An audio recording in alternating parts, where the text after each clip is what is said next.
Well, hello everybody. Once again, I am Nick Teixeira, joined by Gordon Dixon, and what was a way better match. The reason the stream broke that time was obviously Mike Maloney's fault. We already know that. We're here for the 30th Regional Tour, last stop of the tour in Omaha, Nebraska, for John Edwards and Gavar Jr. Excited for this one, Gordon. How about you? Yeah, we ended up missing out on a 3-0 win for Mike Maloney, so I do expect this one to be a little tighter. But Ram, obviously the on-paper favorite, I think at the start of this. Oh, couldn't agree more. I mean, Ram's been the number 2 in Houston and debatably number 2 in Texas, as he number 1 right now, probably being Leonard Gates in most people's books. And he is just a top-notch shot and showing some of his best form. He actually told me in an interview about 6 months ago, 8 months ago now, where he was like, hey, I'm about ready to start traveling again. I'm ready to go on tour. And I was like, all right, there you go. Rams comeback tour starting 2024. And here we go with it. Very nice. Yeah, I mean there was a time, probably 10 years ago, where he was winning tournaments all over the place as well. So it's interesting. It's kind of cyclical. Did he give you any indication, like what changed? A new job, new family situation, anything like that to bring him back out? Well, ironically, the family situation's a little more heavy-handed, as I know he just had a little kid here. He just had his, I believe, son born in January. So I know that part changed. But for him, I think it was getting over the hitch. Getting his new custom barrels out, the screw stins, and I think the combination of those two has been fortuitous for him in his dart game. Well, the game is certainly better when Ram is flying at full pace here. Oh, certainly. And of course, not to discredit John Edwards, as he's actually throwing a 4-3 in the leg so far. One of those guys that has been putting the time in on the board pretty much week in, week out. You see him always playing multiple leagues and always getting into these remote online tournaments as well. So good to see him out here in the mix as well, because he's kind of a sleeper. I feel like a lot of people don't put him in the grouping of those top shots, but he's one of those guys that can definitely go on these big runs and these big tears. Oh yeah, I certainly know the name. Certainly respect the game. So anxious to see if this carries on. Looks like he's going to win this first one, or at least has an opportunity to win this first one going second, which is no small feat in cricket on this board.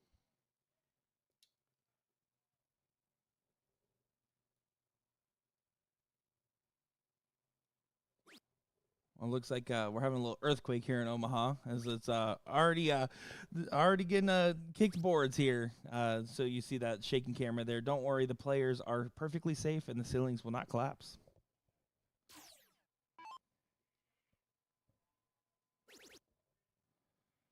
And making a little bit of a comeback here.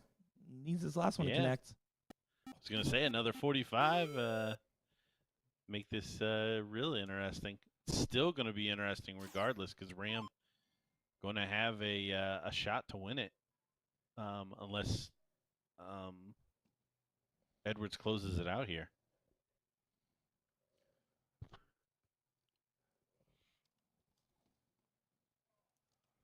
This is a top 4 winners aside matchup here, so I went ahead and just posted the pro bracket in there. And if you guys want to follow all the brackets, just go over to your smart device, go onto your BullShooter app there. Once you go over to the tournaments king section of your app, you can actually select all events, and you'll be able to see every single bracket available there. From those brackets, you can be able to follow along with all your favorite players, friends, and family. Oh my gosh, I hated that decision. That was not the right way to shoot that shot. Yeah, it might be costly here. It will be costly. Oh, but not as much as it could have hurt. From Ram too. I am shocked here. I mean, John really needs to close this out here. Not a whole lot of other options, because now if he just goes up and closes the 15, Ram only needs 2 bullseyes. Whereas before, if he'd have just closed the 15, Ram needed 4. Yeah, and this is a very streaky moment here for John. Going from having a complete control to taking a very poor shot selection and now giving Ram a 2-bull shot for the win here in a leg that he shouldn't have won, and Ram gets it there. So turning things on its head. Yeah, at the end of the day, that's just a hole to throw for Ram. But yeah, definitely, I think not really got away with one right there. But certainly had a little help there at the end to get that one over the line. But all it is a 1-0 lead for Ram, and John will get us started in the second.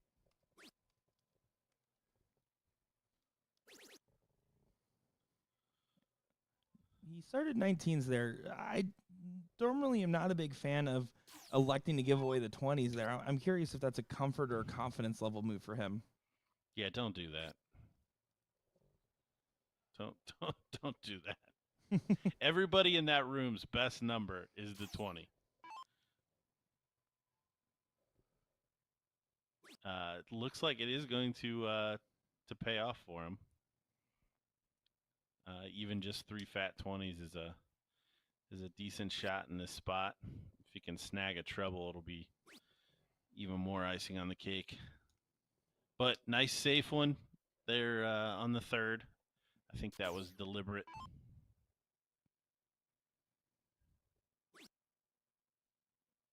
And Ram's coming out cold in this leg at the moment. Do you see a question in here about when will the 39th annual tournament schedule get announced? That is a great question there. I imagine that the announcements for that will be made after or during Chicago, which is in May.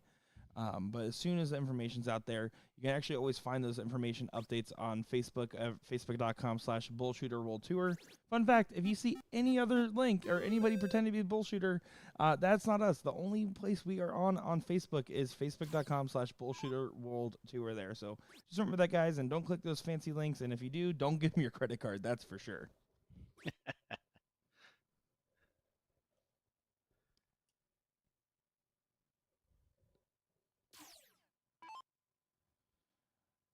People already itching for the next one. I love it. Yeah, the amount of messages. Hey, you know you work with Arachnid. Do you know what's coming up next? Hey, you live in Florida. Do you know when the Florida one is? And man, I wish I had the answer. But as soon as we do, I mean, we're pretty good about keeping all those flyers up for all the events on the website too. So you can always go over to BullShooter.com and find out more there.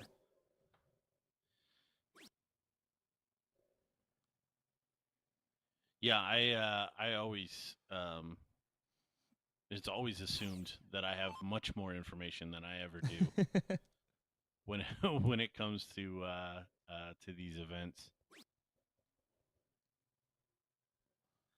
There's a lot of moving parts, and yeah, a lot of people that are part of making these things happen, especially when it comes to the boards and coordinating the shipping and all of that stuff of the dartboards. Something that on the steel side is a heck of a lot easier to manage. One guy with a trailer can bring in 40 steel tip stanchions. Yeah, not the case for a BullShooter event. I feel like the true sign of knowing you've been to a steel event is hearing the drill noises as all the Akis are getting built. Yep. You can see John is just continuing to pile along, not happy with that last third and not really playing particularly dominant one way or the other, but considering he has the 2-house advantage and 2 marks on the bulls, I mean, he's pretty comfortable, and I think he's just trying to take advantage of the fact that Rim's very unsettled at the moment.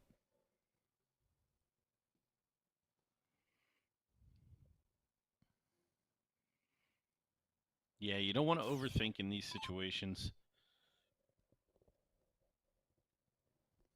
I tend to underthink. It actually works out really well. Yeah, just take the easy leg, find your shots, try not to let them tee off on anything to mount the comeback. It's all very easy.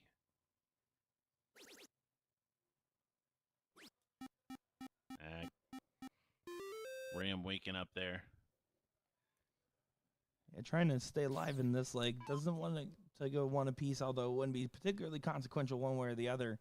John here just needs 2 15s though to send it to the next one.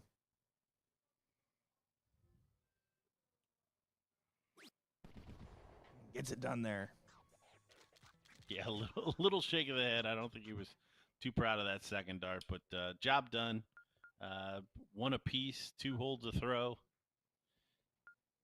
And I don't know that we talked about it, but the bracket moving along extremely well here. Yeah, it is certainly cruising right now.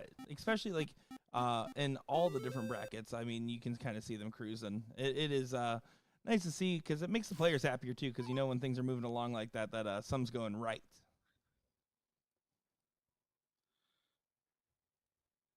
Yeah, it's always a dance between the tournament staff keeping everybody moving and the players cooperating as well.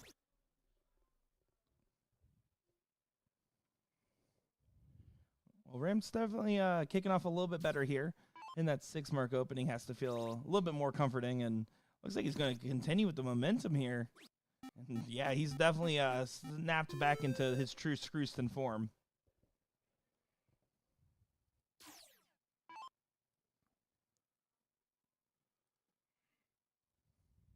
I remember when we were debating, he was debating what his darts nickname was going to be because there's a couple of different things that people called him, and someone tried to sell me on H-Town Wrecker, and I was like, that's too much going on.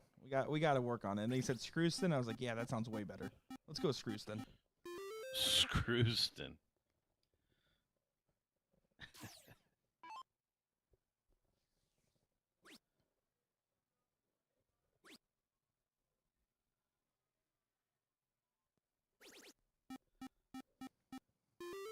Both these players playing at an incredible standard at the moment.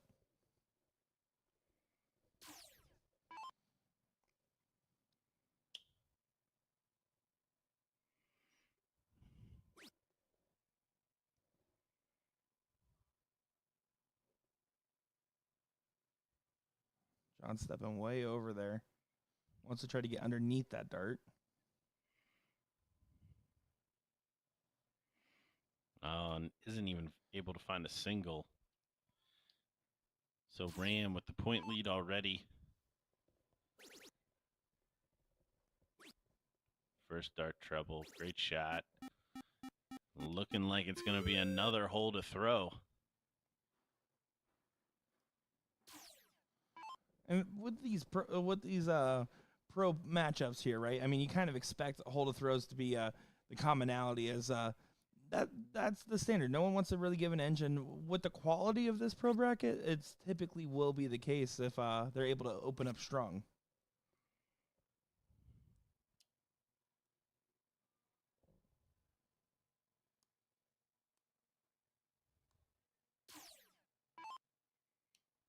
Do want to appreciate and shout out all 500 plus of you guys tuning in on Facebook and YouTube for this. Despite our technical difficulties, to see you guys tuning in droves means a lot to us as Ram makes it 2-1 him. And John Edwards will get the start here.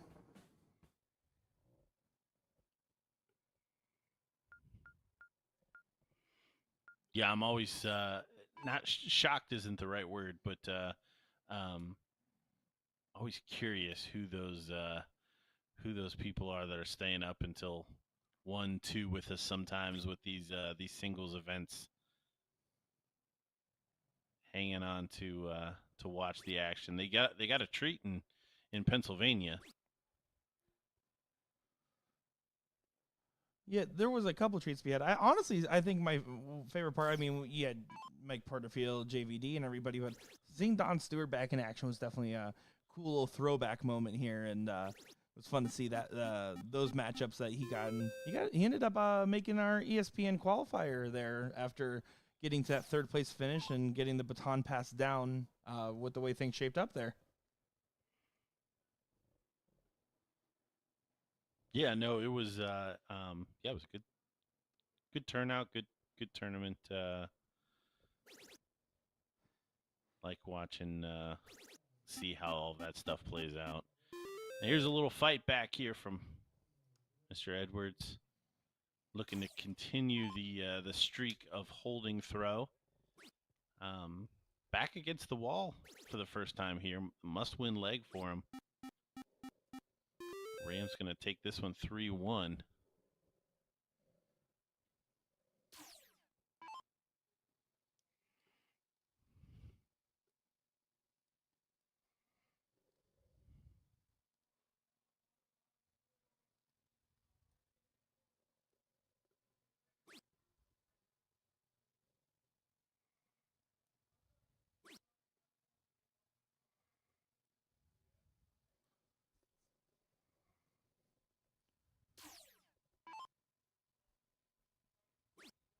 We can see some other good matchups going on. I know they just started off that Adam Savada Derek Hinkle match, which is a great one. And winner of that will play Mike Maloney. Winner of this match will either get Dylan Burgess or Elliot Milk, the Milkman, Mr. Leche, or self-proclaimed Phil Taylor in the building.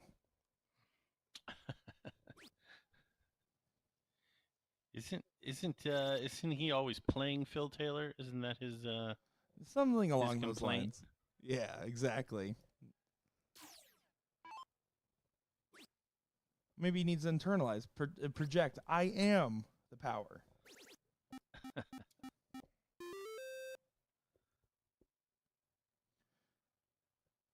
can see Ram getting a little tricky with it, playing more of a thermonuclear-esque strategy after saying, you know what, enough point battling, and now has a 3-house advantage versus the 20s and the point lead, which can make it to a very interesting dichotomy.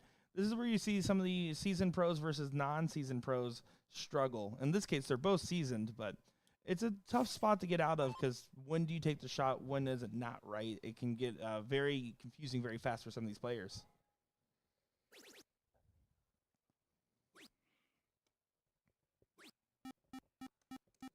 Yeah, good shot there from Ram, picking his spot to try to snag that 20 after a first start trouble. You see John studying the board here. I think John's got to continue to think ton 80. Yeah, at the end of the day, you want to defend your high ground, right? So when you find yourself in these situations, typically you can't go wrong with 2 at the point 1, the close mentality when your opponent's opening up around you. It starts to change to more aggressive shots at closes once they hit that 4th or 5th house. In this case, though, Ram said, I want to make the decision easy. You can either open up a new playground or try to go for all 3 of mine. But in either case, it's going to be a little bit uncomfortable. And if for John, he's almost thinking to himself, this is a must-hit turn, even if he just needs to hit the bare minimum, getting a playground open or getting 2 or 3 of those numbers closed. Yeah, and you see the frustration there from the loose second dart.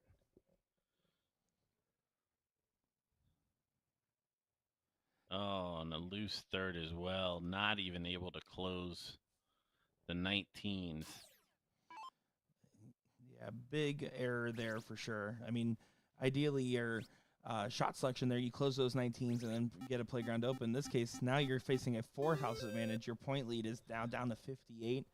John Edwards back against the wall here as Ram Guevara is on match point. Or Guevara, excuse me.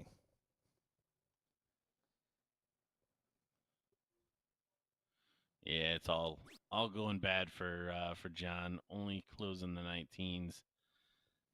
Does have a 58-point lead, but at the end of the day, with 3 numbers, Ram looking to make it 4 and snag some more points. It's going to be extremely tough here. John going to need Ram's help to win this one at this point. And it would be a lot of help at that, given the position here. And John, honestly, what he has shown is his high gear is definitely in line with other people's right now. It just he's had these really his off rounds are really off, and that's what's been hurting him in this match. Because otherwise, he was absolutely not only in the mix, but I think he was leading the match for the beginning there with his tone setting.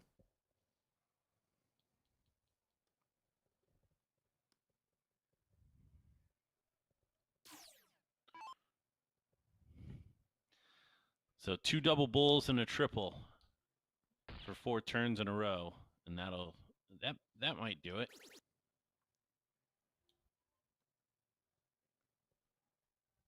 Well, single bull and a triple. He would definitely wants to get that double there, just like he called. Ride that barrel right on top. It's actually in a pretty good position for him, all things considered. Not a bad go there. Yeah. Yeah, no. We said he needed Ram's help, and he's playing his part here. Ram is notorious for his 17s, and for the fact there, that's more help considering he didn't trip it there. And normally, 17's automatic with Ram Gavara.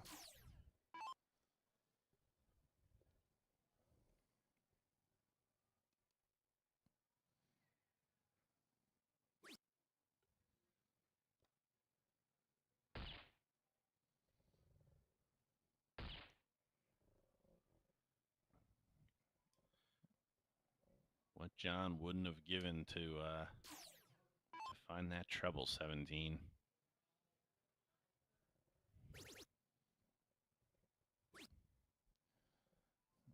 Ram getting the point lead back for the first time in quite a long time, probably since round 2 or 3 there. So does regain it. But John, I mean, if he keeps hitting the 2 bulls and a shot for the close, I mean, it's not going to put him in an unadvantageous position.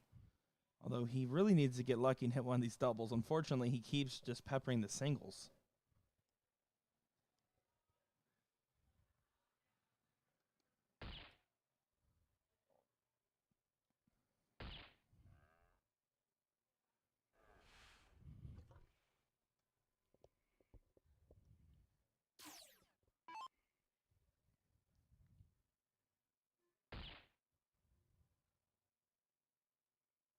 Oh, Ram trying to put it on him, and what a last dart. What a last dart. Doesn't get the point lead, so technically John does have a finish here. Think we should see him still start on that bullseye. Yeah, I agree with that. I think taking that 2 bulls shot the trip until you leave yourself down to a 6 mark or less. Once you get to a 2 dart shot, you know, it kind of changes. And there, I honestly wouldn't have been too mad if he went last start 17, just simply because Ram has shown he can basically hit it whenever. Well, and the next 2 are at the 17, or they're all 3 at the bullseye. Yes. It's really not. I didn't like the shot selection here, but has made it a little easier on himself for the winning shot here. No option to go to the bull, so probably the single 17 to set up the 3 dart close here. Step 1's There's complete. The easy one. Yep. Can he execute the rest of it? No, unfortunately.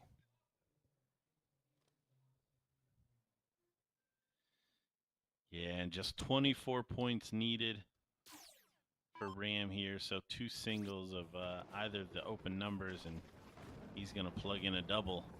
And your winner, Ram, taking this quarterfinal.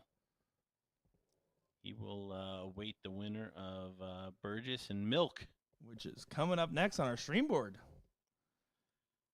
So excited to see the Milkman and Dylan as well. I mean, this should be a good matchup here, especially when you're this deep into this tough of a bracket already. I mean, winning 2 to 3 matches in this is extremely hard to do. So excited to see it. And Ram is in the top 4 alongside Mike Maloney on the other end of it there. So we're going to get these guys over to the board here, get everything set up, and make sure our computer stays plugged in this time. So we'll be right back to the action. Nick Teixeira and Gordon Dixon.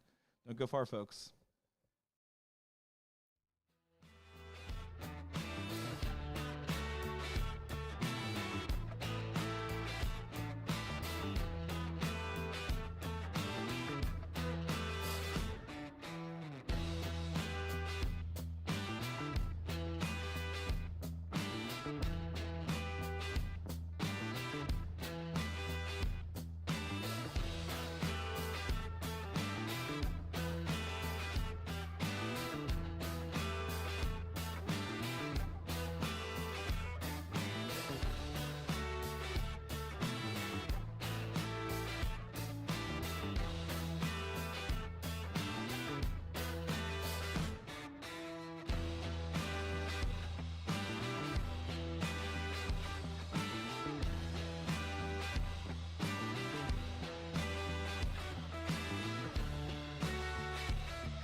Here we go, guys. Sorry we had to cut the ladies match short there, but we went ahead and got our main board ready in the meantime. We got a good one here, another top 4 match on this pro bracket. We got Dylan Burgess and Elliot Milk, the Milkman, going at it. And I'm excited to see Dylan, as I'm not as familiar with him. But I'm Nick Teixeira, joined by Gordon Dixon here for this one. Yeah, anxious to see how he does. Obviously playing a very seasoned player in the Milkman. I mean, Judging on looks, Milk may have played as long as the dill pickle has been alive. but as we've seen in other dart tournaments, that doesn't really mean a whole lot anymore. Certainly not. I mean, looking at Dylan's run here, currently he had a bye first round, then beat out Jody Ward 3-0, and then Jacob Adelfinger 3-0. So no slouches in opponents. Elliot Milk's path to getting here, on the other hand, here had a bye first round, then beat out Ian Hansen 3-0, and then Darren Walters 3-0 to get themselves to this position. Winner of this will play Ram Guevara.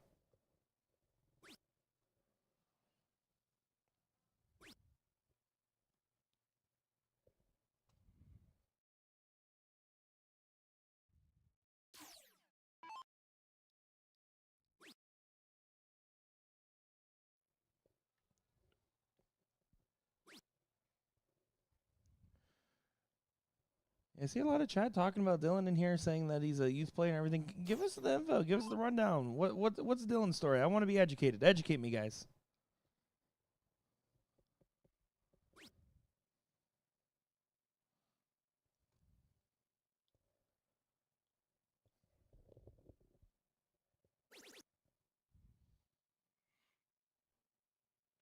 Good last one there from Dylan.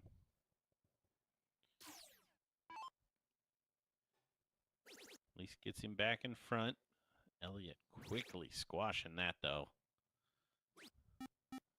Yeah, it looks like we're getting some classic Elliot Milk darts. I mean, he's one of those guys that's been at the top of the soft tip game and really some of the North American darts game in general for over a decade now, I would say. I mean, for as long as I've been a part of the scene, he's always been at that upper level, even if he's currently touring and going to a bunch of tournaments or not.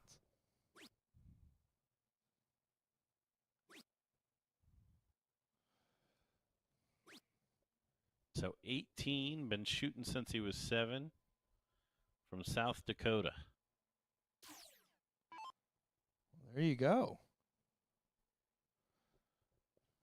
I'd love to see the different talents in there and to make it this deep in a pro bracket. I mean, I presume, because it's not like the non-pro was filled or anything, he either chose to play in this bracket or already has the pro card. So, good on him. Love to see it. Just love to see the new faces. We're all tired of seeing Leche.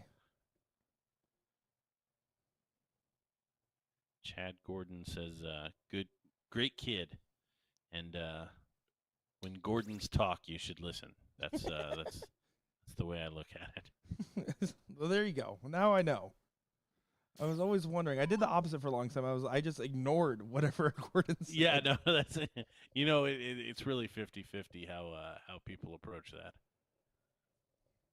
Oh, and a slack turn there from Elliot. Probably won't have ramifications for the leg, but it certainly could. I'm actually disappointed that the word ramifications is in your common vernacular and we didn't say it during the Ram match. That just hurt my feelings.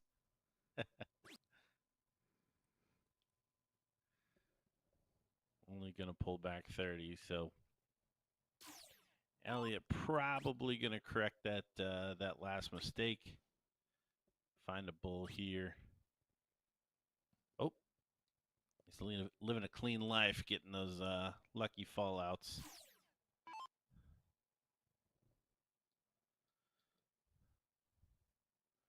Well, Dill Bigley here just going to have to. Looks like he was electing to close up and go into a bull race there instead. Would have been a 5-3 on the bulls. Unfortunately, does not click the close on the 20s and kind of a slack visit, but Elliot looking strong in this so far. Yeah, 357. It'll go down, but certainly not where we think the end of the day is going to be. But doing all he needs to right here.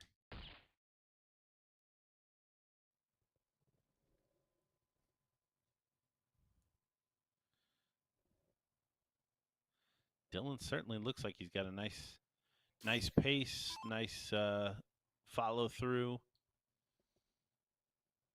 Not a whole lot of moving parts. Elliot Milk gets the first leg under his belt there. And a break of throw against Dill Pickle.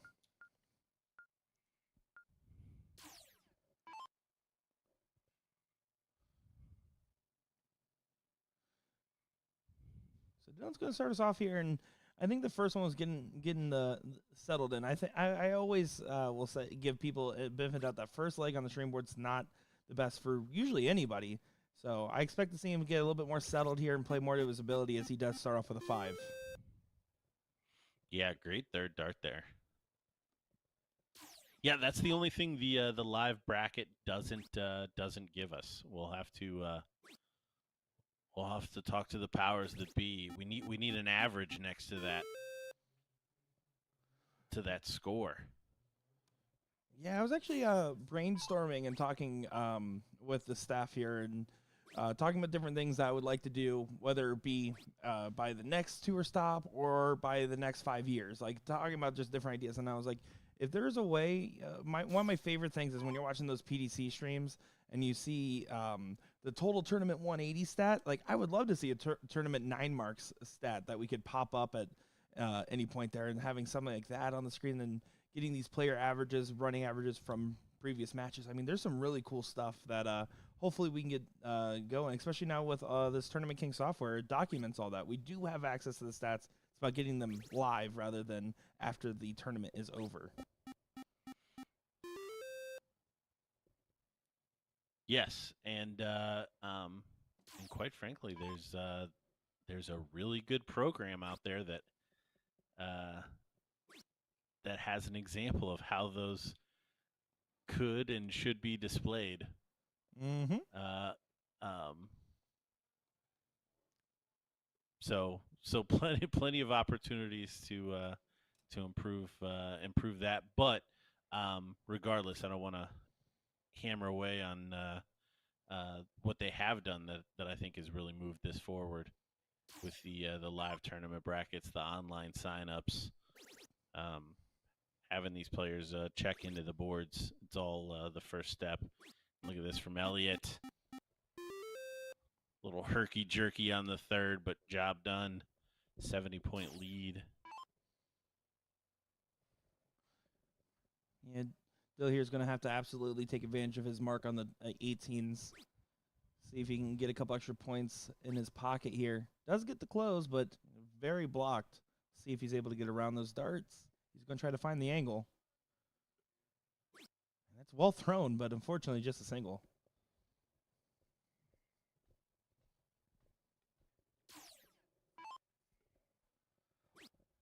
Let's see Jeremy Burns in there. I know they got a big event going on for Booyah next weekend, so I know a lot of these players in here actually that's a part of the reason I think a lot of the big shots are also in the room, not only for this ESPN shot spot, but the fact is that it's just getting into the busy season of dart tournaments, and a lot of these guys just want to stay warm and play in as many competitions as possible, keeping their best form going forward.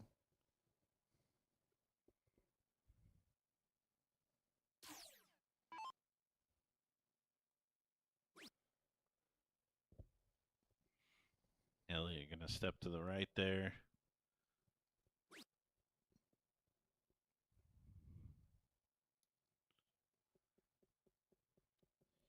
Again, just a little more movement than probably even he would like on that third dart. So opportunity here for Dylan. Needs to take advantage. Does not want to go down 2-0. I will say, well, this turn's definitely not going his way, it looks like. What I do like is, and I'm not a particularly methodical player myself, but even facing the fact that he's down a leg, And in a situation that's not going his direction, he's still taking his time and following his same routines. He doesn't look like he's shaking up or trying to follow rhythm or pace of his opponent because he feels like he has to. And you see a lot of players, especially like when you watch someone like Ricky Evans, for example, when you see players that are normally slower start to try to play at the same pace. I mean, it seems like Dill's just going to be moving at the same speed that he typically moves at.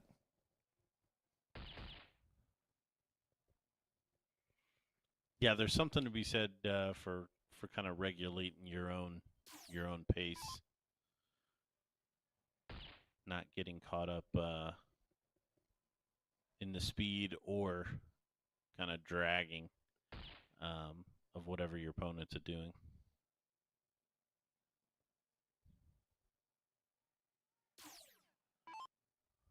Elliott looking likely to go up 2-0 in this one. He's going to try to make a big stand on these Bulls here. He will need to hit as many as he can, at least 3. And he's not even going to be able to do that. You can tell the frustration is starting to get to him here.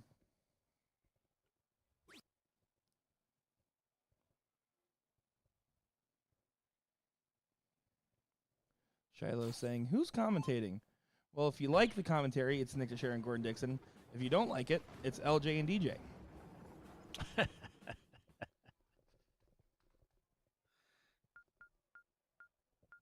I love it. So 2-0 lead for Elliott Milk in this one. This, remember, is a quarterfinal match. Winner will take on Ram Gravara. In the bottom half, Mike Maloney awaiting the winner of Savada and Hinkle. Savada up 2-1 at this point. Yeah, excited to see both those guys. Savada, we got to see in Arizona play out in pretty phenomenal form. And then Derek Hinkle, of course, phenomenal form in Texas and hit the tearjerker 9-darter. So really cool to see those guys make it to multiple tour stops there. Fun fact, Gordon, Adam Savada, when I commentated, or I'm sorry, I didn't commentate, but we were streaming his matches in Arizona. Unfortunately, I didn't have a microphone for myself there. And my dad called me the other day, and he's like, who's that guy out of Arizona that beats up everybody and never goes anywhere? And I was like, Adam Savada. He's like, yeah, I really like his throw. And I was like, well, there you go. The guy that beats up everyone and doesn't go anywhere. That, he really kind of burst back onto the scene with the CDC win out in Arizona, and has always been a solid player. But for whatever, I think since COVID, each and every time we've seen him, he's been a different level than previous. Yeah, couldn't agree more there. Yeah, and if you guys want to know more about Adam Savada, he actually is one of the players we got to interview. Just go over to our YouTube page or on our Facebook page. If you click over that video section, there's a whole playlist there of all of our interviews, and you guys can actually watch along with these different players that we talk to.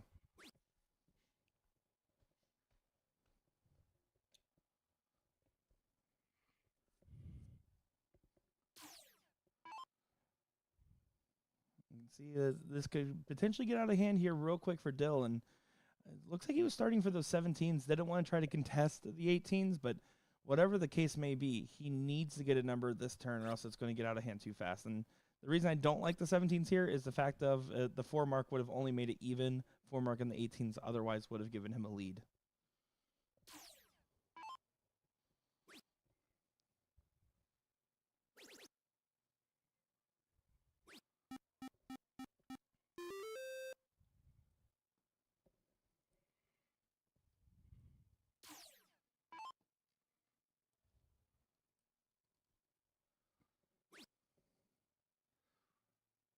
Looks like Adam Savada went ahead and won 3-1 over Derek Hinkle. So that means our first top 4 matchup, our semis matchup on the winner's side, Mike Maloney, Adam Savada, which will be our next match in the bullpen here. So you guys, everyone that missed out on Mike beforehand because Nick doesn't know how to plug in a computer, let me tell you, there's a 60% chance you'll be able to see it if I don't break anything. 60% of the time, it works every time.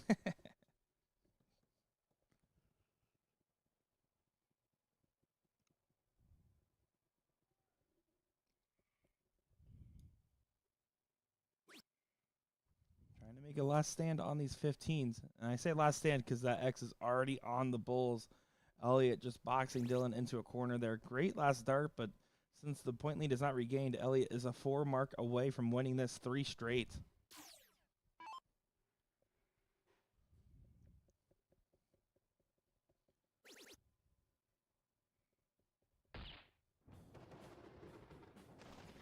And there it is, your winner, Elliott Milk, taking this one 3-0 over the Dill Pickle. I do like the nickname.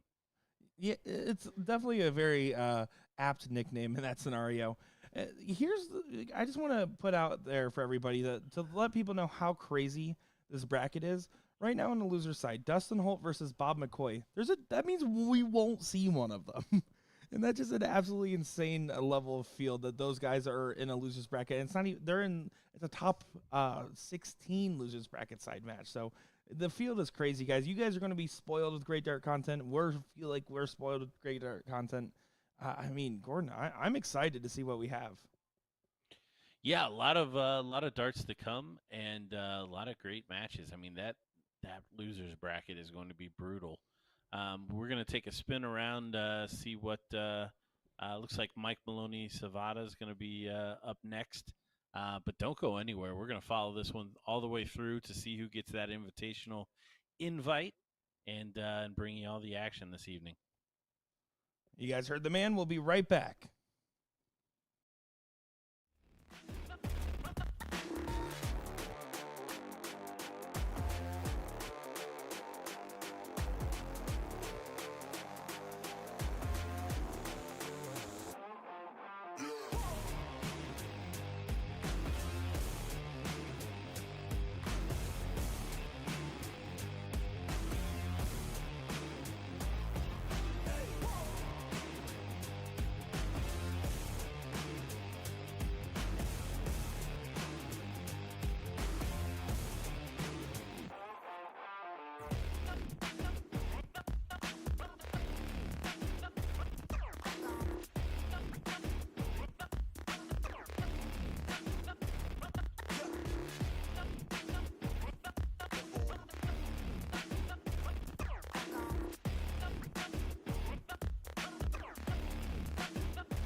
Here we go, everybody. Back and better than ever. We got a good one here. Adam Savada and Mike Maloney here for our first of our top 4 matches. I'm Nick Teixeira, joined by Gordon Dixon for this one. Yeah, we got a biggie here. I think this is where we're going to start seeing some of those averages that we expect to see come out of this pro bracket. This will be the hopefully the match that gets us started.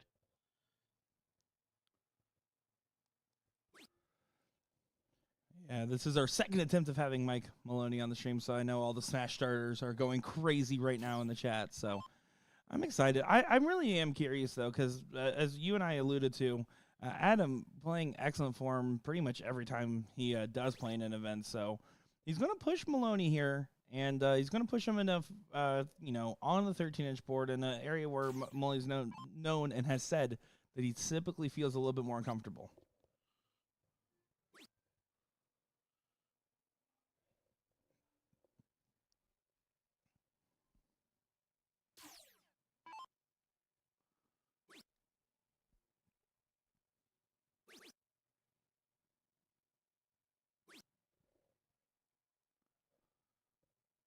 So far, Adam looking pretty firm in control.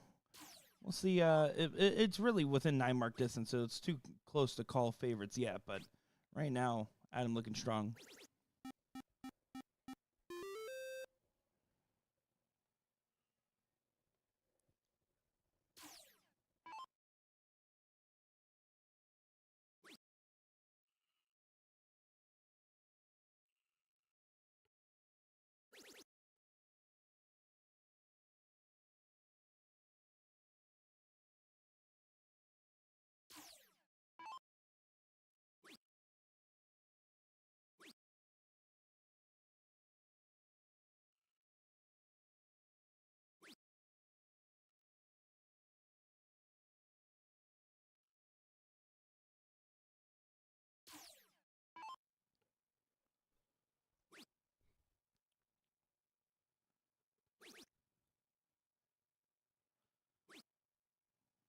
Yeah, great shot there. Close him down. Taking that point lead. Mike's got to do something on the corners here.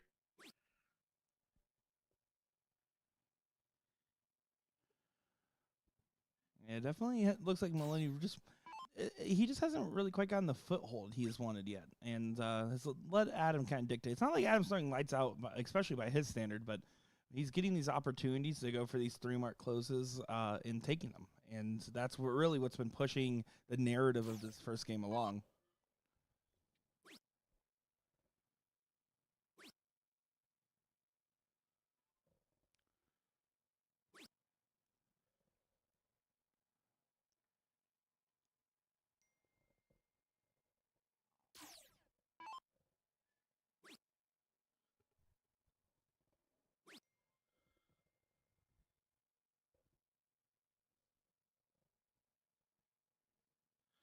Clap of the hands there.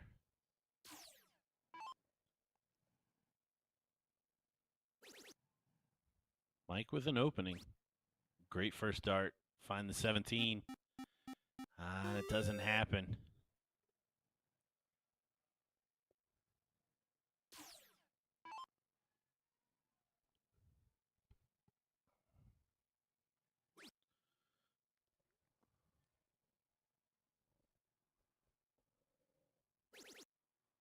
Oh, what a last start there from Adam.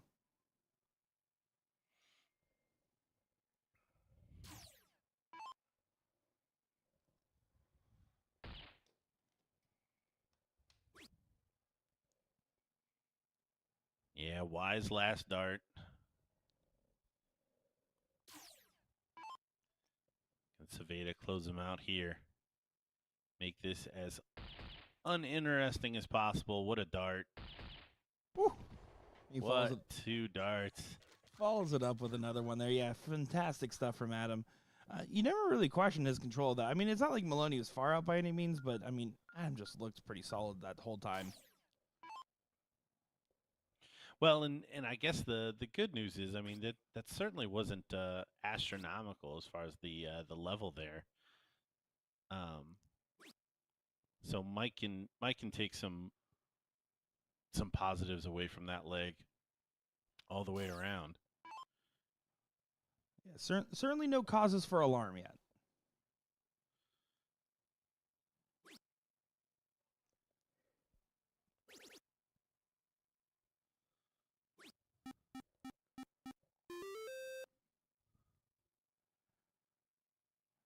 Maloney's just trying to find that gear that we're used to seeing him at, and it's one of those things where when it rains, it pours. And I feel like that might be the start to the thunderstorm there.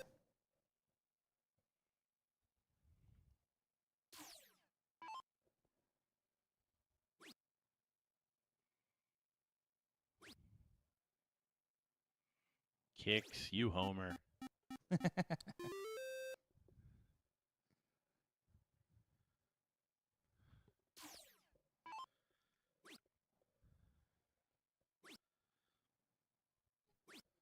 Yeah, normally when I'm looking at these brackets, I usually can pick a fair guess of who I think would be in the top 3. I usually can look at that. This is one of those brackets where I didn't even attempt to try to do that feat because you have no clue who's going to make the run when you have this stacked of a field. With that being said, both these guys, if you were to pick them as your favorite for this, no one would take offense to it. Yeah, no one. That's a brave statement on the internet. Um, but yeah, I think I think there's certainly a lot of cases that could have been made.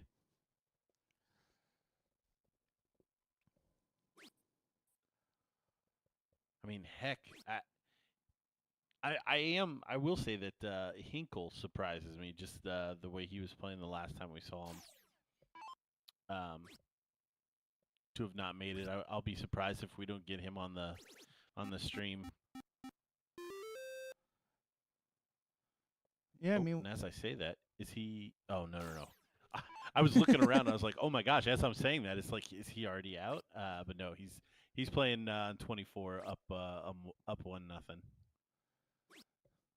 yeah, to think of some of the names that didn't even make the stream that are top tier talents. I mean, it's crazy. I mean, we only barely caught Bob McCoy there as he played Dustin Holt on the side, and much to the detriment of many because he always has Mike Maloney's number. And then you also have a couple others, Jacob Battlefinger, Tyler Wyhe, and a couple of other really high-level shots. And as this continues on, you're going to just see more familiar faces and big names go down.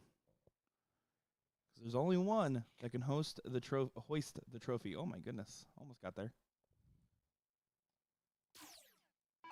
Yeah, that's why I love the singles events. This is what everybody comes for. I mean, BullShooter Invitational aside, if you're a big boy coming to the tournament, you want to get that singles title wherever you go.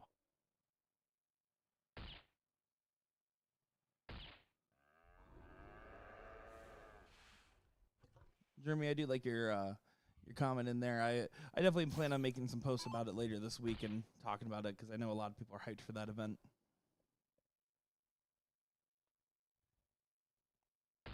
But I'm not going to give any spoilers, Jeremy. As Mike Maloney gets one on the board there, making this one 1-1.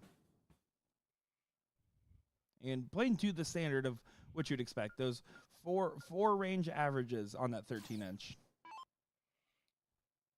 Yeah, exactly. I suspected that that's where we would be by the end, and Mike Maloney gets the first one across the line there, and a big 7 mark to start in the third leg.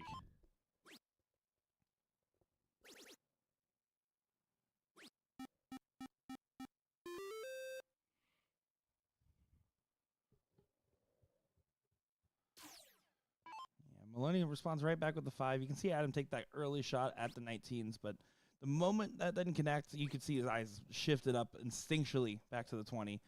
He likes taking those shots, especially knowing like that he feels comfortable on a steel board, and therefore that I would presume that translates on the 13-inch board of when to take those aggressive shots and when to go ahead and go back up and shoot the points and take advantage of the high ground.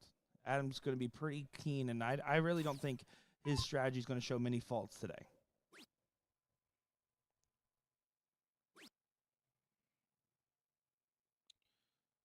Yeah, frustrating for him there. It's going to take all three to close that 19. Put two really good darts on that top wire.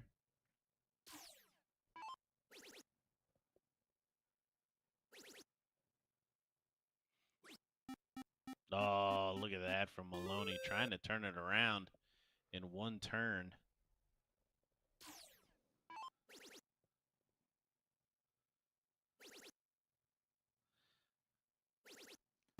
One good turn deserves another one. Yeah, they tend to follow in suit with each other, and that's exactly the timing that you would expect from Adam there. That was an amazing shot.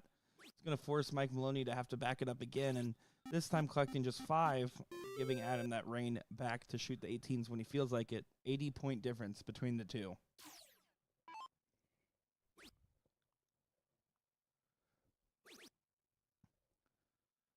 Treble 20. There it is. Yeah, really. And shakes of the head from Maloney back behind there. Maloney, remember, this isn't remote. They can see it when you're shaking your head. Well, no, I mean they can't.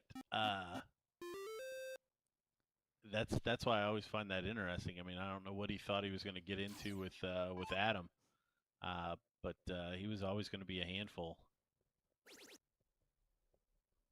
This is the same kind of reaction that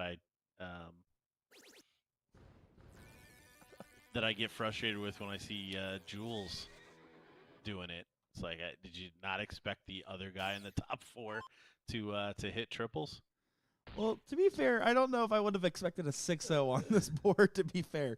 To the level is insane, but you're absolutely right. You have to expect that your opponent's just going to play amazing when they're this deep in the event, but Adam's playing more than just great. He's playing phenomenal at the moment. Oh, and you slacked off at the last dart there, Adam. You blew it.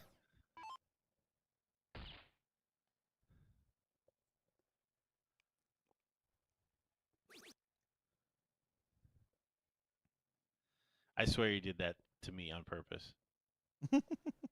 That dart right there.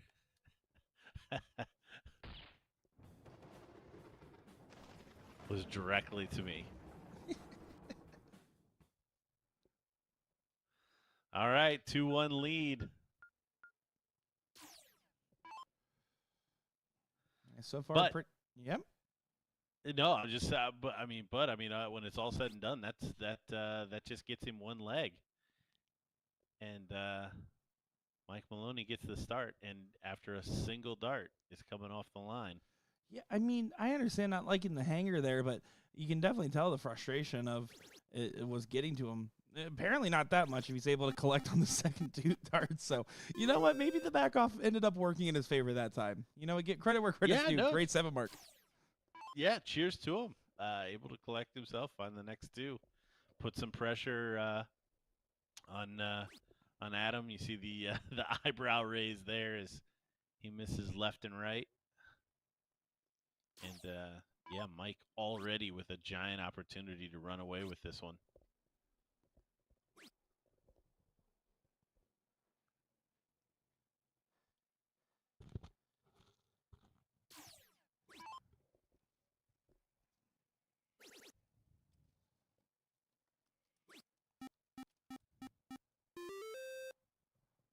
Adam's going to try to get back into that 6 mark, 7 mark, 9 mark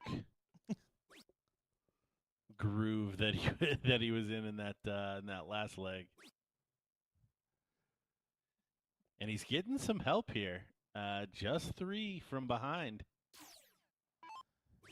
Yeah, leaves the door open in the sense that Adam here, if he loads up, it hits 5 or more on the 17s, it closes that distance. 6 or more would actually give him advantage. And that's exactly what he was trying to go for there. But with just 3, pretty pedestrian turn for Savada. Yeah, not what he's going to need to turn this around. Mike really living off that opening 7 mark thus far in this leg.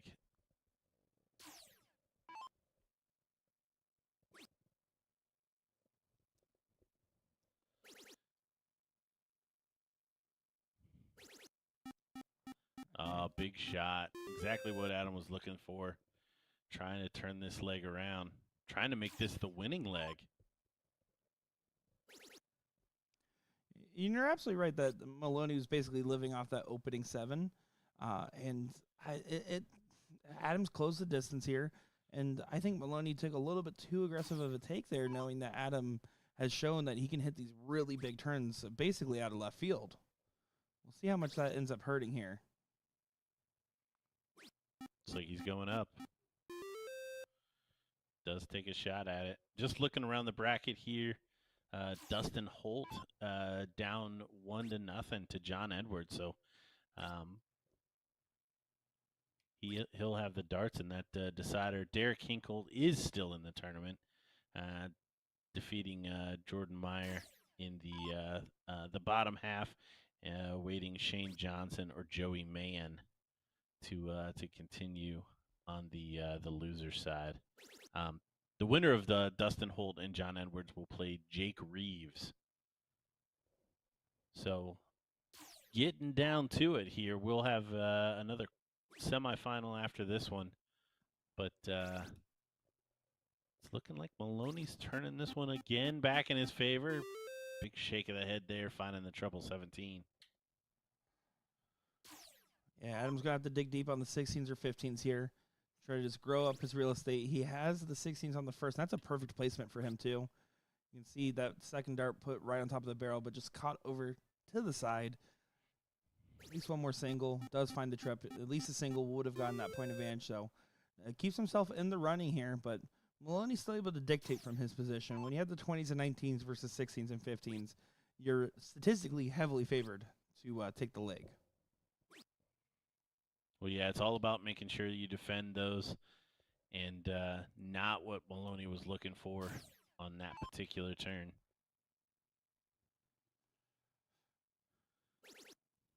Oh, and that's a great start to the campaign of this turn.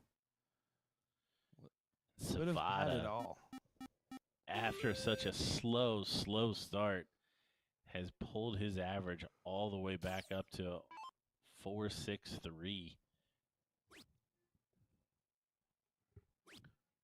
But I think this also speaks to just how powerful that start is.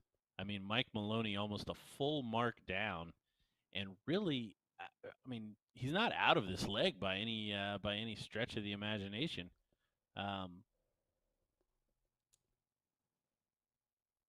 So that start and maintaining those 20s always an important piece to a leg of cricket.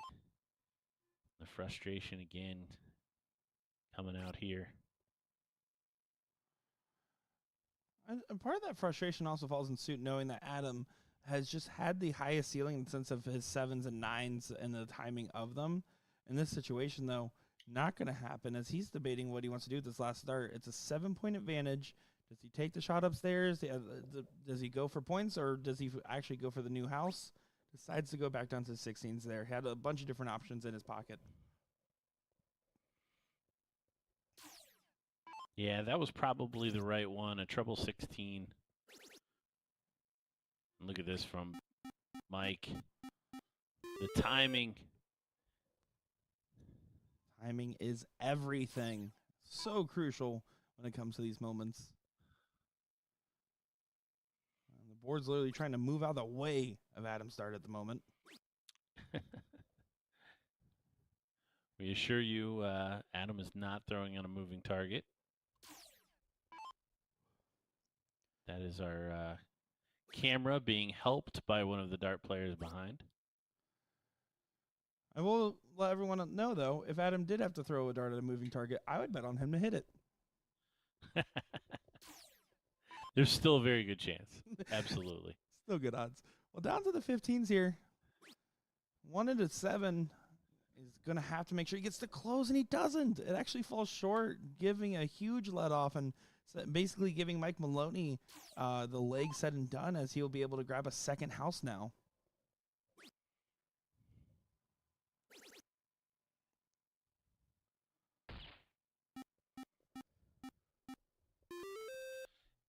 So just as Savada comes off of the boil, Mike Maloney finds a couple of big trebles on the 20.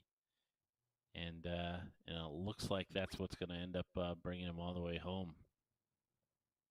We're going to go to a decider. What's a semifinal without a decider anyways? That's what the fans are thinking. That's what I'm thinking. And excited to see it.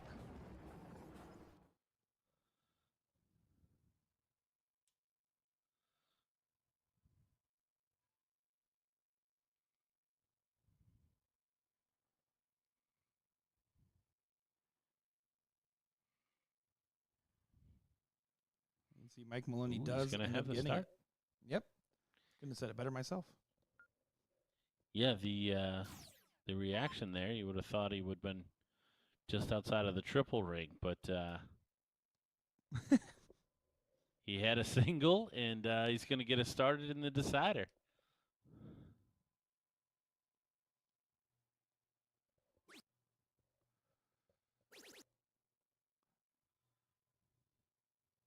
Oh, and he gives a little point over there. He's like, come on.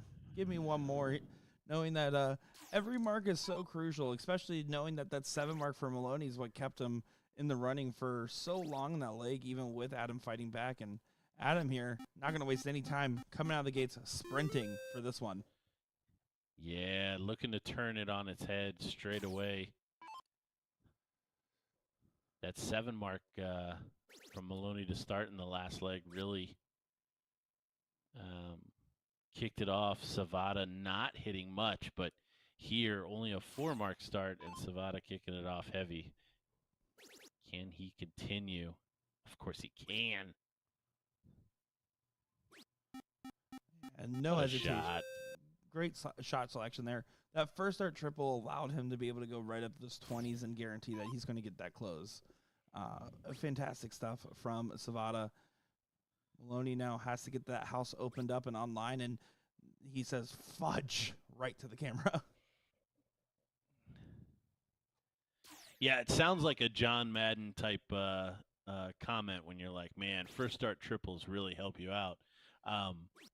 But, I mean, if you look at the context of a shot, if you're looking at a 7 mark and the first one's a single, that can drastically change where you're trying to put those second 2 darts. Right now, Adam Savada is just rolling. Maloney's not out of the mix, though. I mean, that 7 mark there does regain the point lead by 20. But with the loss of real estate here, it depends on how much Adam's willing to capitalize on his houses. Yeah, and again, look at the power of that start. Almost a mark and a half this time at the beginning of that turn. And Mike Maloney not completely out of it.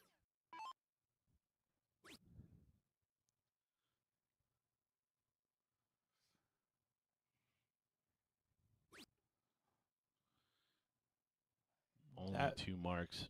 That might be in the single-handedly in this match, but especially in that leg right here, might be one of the more detrimental turns that Maloney could have possibly had by not securing at least the point lead, adding an extra dart there, giving Savada a free shot to close and then add points, letting him shoot it in that order as well.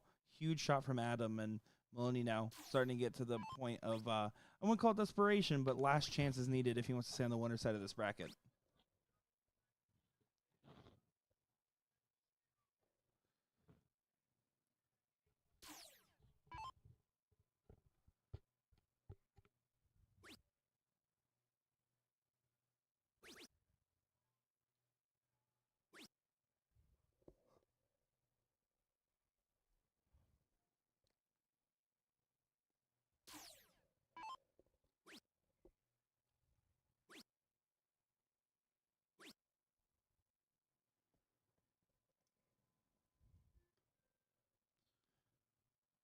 Savada here just needs these 15s to have few number advantage going into the Bulls.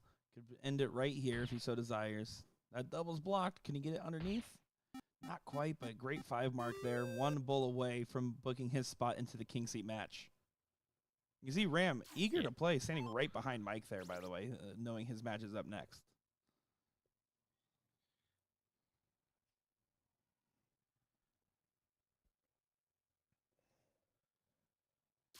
Yeah, Adam business-like here. He finds the double bull and polishes it off. In the decider, 3-2 win for Adam. Players embrace.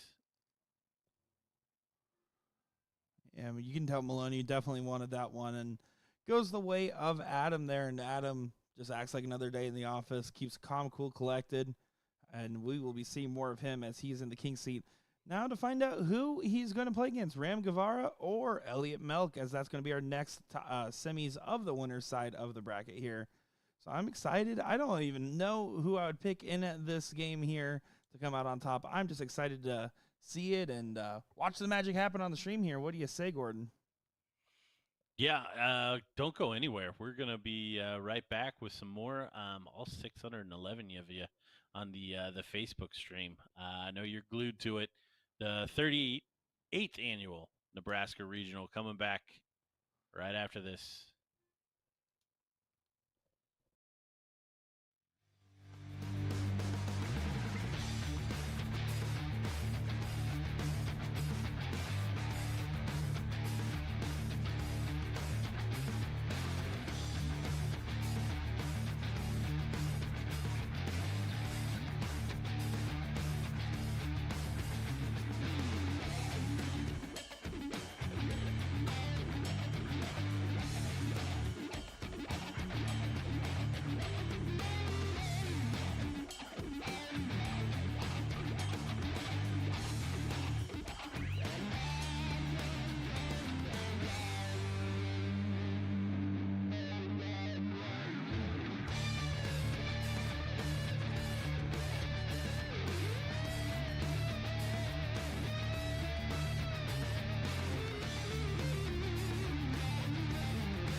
Well, welcome back, everybody. Excited to have more of our top 4 action here to see who meets Adam Savada in our King Seat match.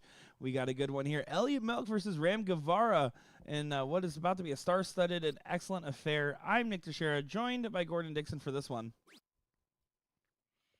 Yeah, we're getting down to it here on the business end. We just saw Adam Savada take out Mike Maloney on the winner's side. So we are dealing with a double elimination. We got Dustin Holt up 1-0 in the losers bracket. And Derek Hinkle booking his spot. So he is actually waiting on the loser of this match to play. And we've got a best of 5 here coming up, so he may be waiting for a little bit. I would not be surprised at all if we got the 2-all in this one. Yeah, I with the performance that these guys put on individually that we saw on the stream, you're absolutely right. I wouldn't be surprised if we get a long form full distance match here. They both showed some real signs of brilliance and some moments of relaxation where they looked a little too relaxed. So we're going to see how that plays out for them, and hopefully it's going to be in the favor of high-octane action here. As Jason Watts says, Professor Milk. Oh, boy. Oh, boy.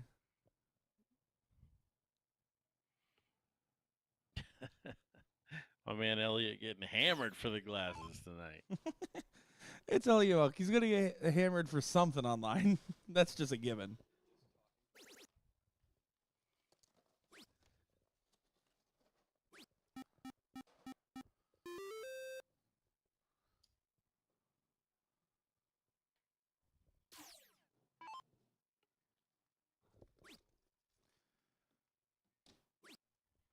You see, Elliot was quick to switch off the 20s there. He must not like the position of that dart. And yeah, you can see the way it was hanging. Decided to go back up because he didn't hit the trip there. It's unfortunate when you get your first dart and it just hanging right over where you're trying to aim, but ends up still getting a 3 there, keeping himself within arm's reach.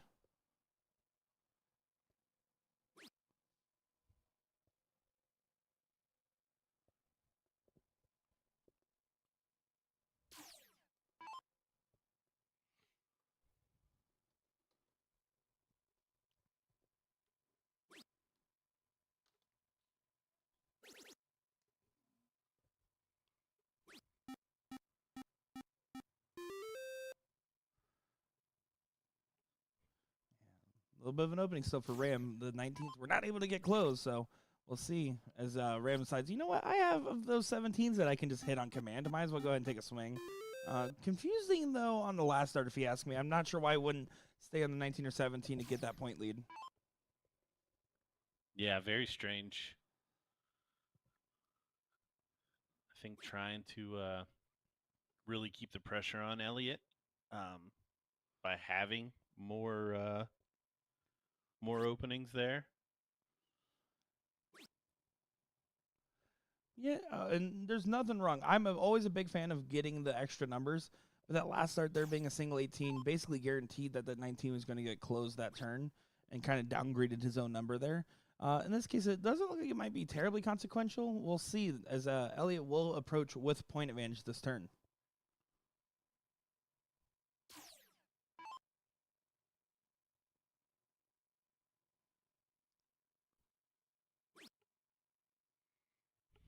That is definitely in the triple there. So we can actually take a closer look. You guys can see it is right in there, so they're going to go ahead and back that one up.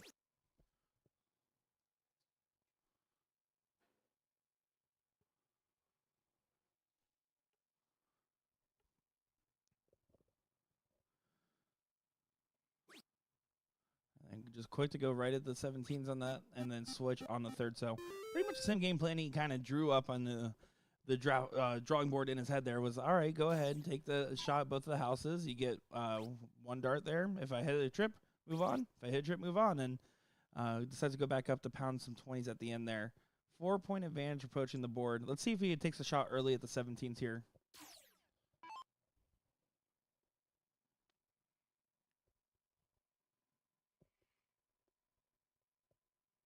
Yeah, very much anybody's game right now. Elliot with a slight advantage, slack second for sure.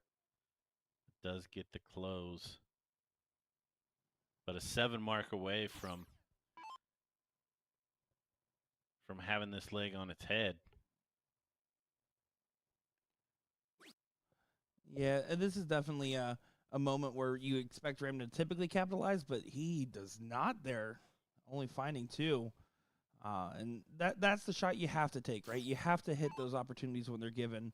You get a shot when you're down on 16s and your opponent's on 20s to be able to flip the script. When they don't happen, it can go out of hand quickly. And Elliott, on the other hand, there you go, finally does decide to go back to the 20s.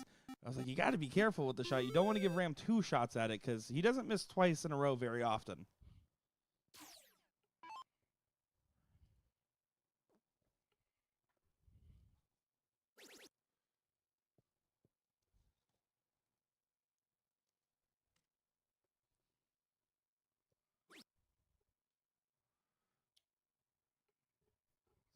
$64 down. I would expect the last start to probably go back to the 15s here. You don't want to really put yourself in a 6-3 on the Bulls.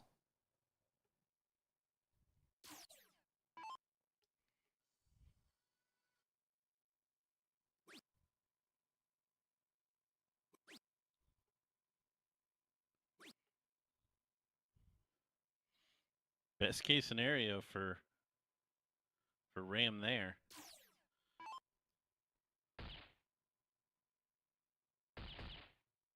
May see a treble 20 here. He decided to stay. I think he really liked the position of those darts and wanted to take advantage of them, and they were in favorable positions. Unfortunately, just overthrew that last one. If he hit 5 there, closing the distance would have been massive. Elliott is going to want to get it done here, get the first leg under his belt.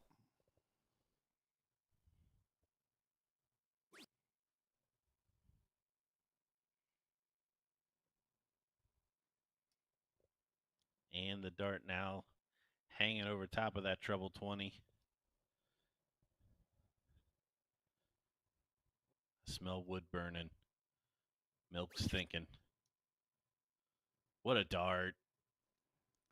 Yeah, absolutely massive dart there. Puts it back to a 6 bull distance now. I mean, that's certainly a favorable position. Ram's going to try to close up as much as he can. I do like the switch up on the last start there. That would have left it a 4-3 on the Bulls. But now Elliott can definitely take a shot right at the bull once again.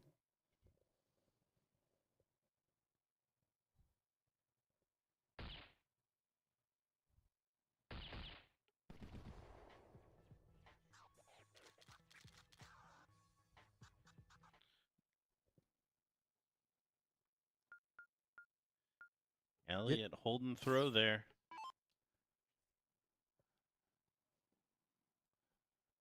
Yeah, it's going to be up to Ram to set up the pacing correct for the second leg. Really had moments where he was absolutely in that one. But definitely coming off a little bit more streaky. I think Elliott was this more consistent shot between the two in that first leg here. And we're going to see if that continues into the second part of this foray.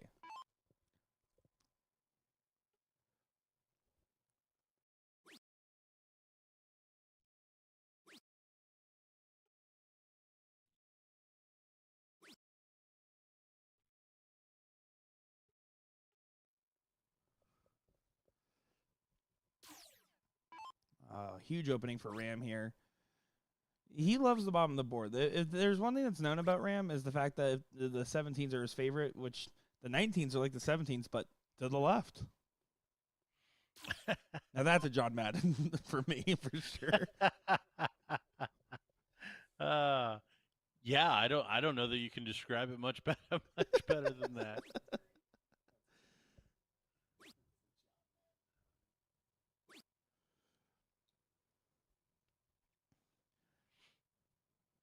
And Elliott really giving Ram some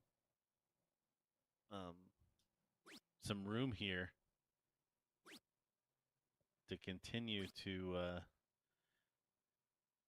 lead this leg. Just not taking full advantage. Yeah, if I'm getting the impression right now is that we're not getting our prime vintage style Ram Guevara at the moment, and Elliott's kind of just following in the same bad spell right now. But just right now the impression I'm getting from Rams darts is that it's not his normal stuff. He doesn't look as settled as he normally does, and his darts, I mean, he just 3 mark, 3 mark, 3 mark. He's having trouble getting out of that realm. Turns out he is in fact human. Yeah, Elliott below a 3-mark standard right now.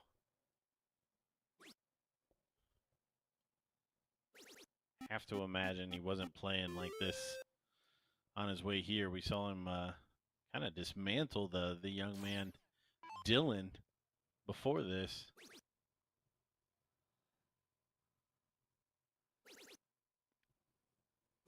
Yeah, and these are the types of opponents here, especially with both these guys and their competitive nature, when they're going to be playing against each other. Once one starts to heat back up, the other one will follow suit, or else they'll get out of hand too quick, and they know that. So they're going to be staying neck and neck within each other. Unfortunately, that sometimes means when one's struggling, they're both going to struggle, but in this case, they're going to both start heating up, it seems. You can see the last start doesn't quite go in, but Ellie gets exactly what he needed there, the point lead back, securing a 12-point advantage. Huge 7 mark there on the 16s.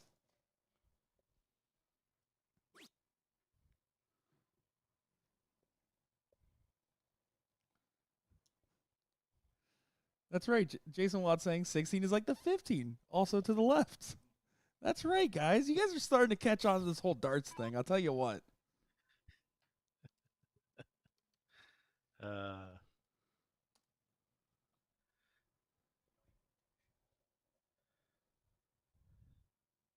That's why I like calling the 16s and the 15s the corners of the round dartboard.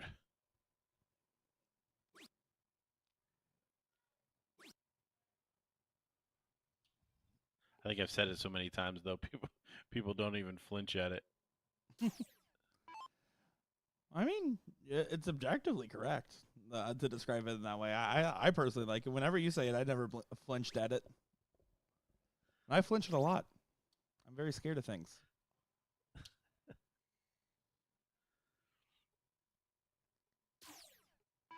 This is another opportunity for Melk here. I mean, last time he only hit a 3. Needs to go ahead and regain some point lead and hopefully get a shot at these 20s here.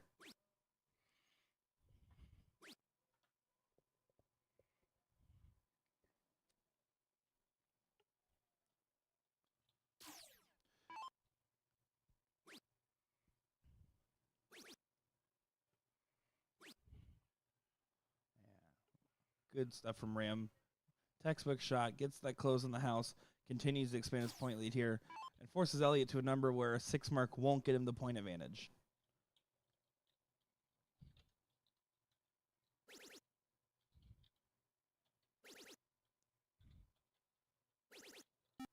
Ooh, gets all of them in there, loads it up, and finds the 15s. Yeah, again, we've brought up timing a couple of times, and the timing of that shot. I was going to say the timing of the response.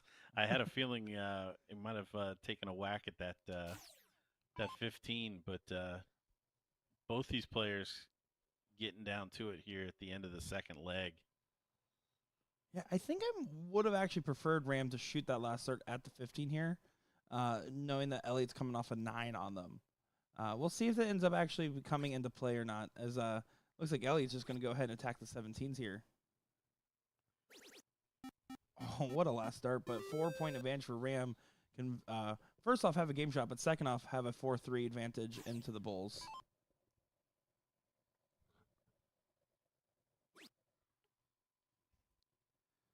I would just like the record to know, I already know who Richie Burnett is for the record. I did not have to Google it. But has Elliott always done that? I've unfortunately only been able to commentate him. My first time actually commentating him was actually only about like 6-8 months ago. Has he always done that like last start like full on kick?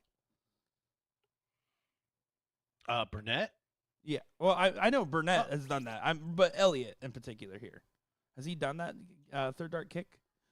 For no, I mean, yeah, I feel like that would have stuck out to me. I mean, most players have something that they do on their third dart that um, that looks odd. To be completely honest, but I don't remember it being this pronounced with Elliott.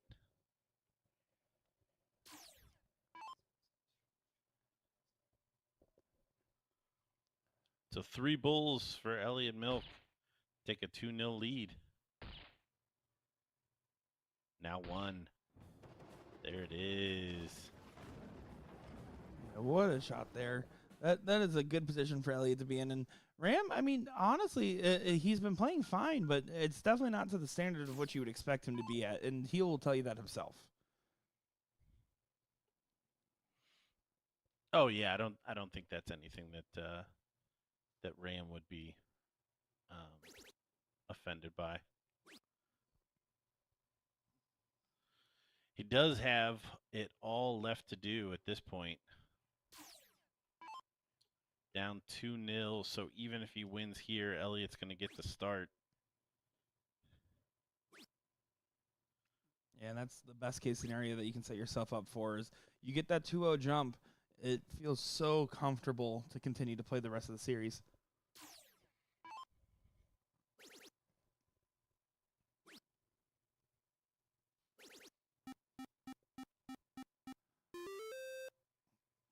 That's a good shot there from Ram, though.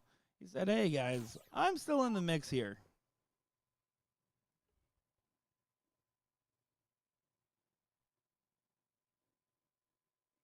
Well, Elliott started the last leg within the first 12 darts or so, less than 3 marks a turn, and ended up winning it from the second position. So lots and lots to be getting done here.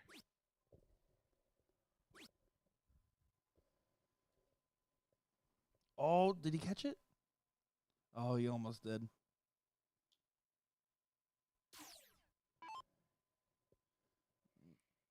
It's always a given. If you catch the dart that bounces out of the board, you get to throw it again.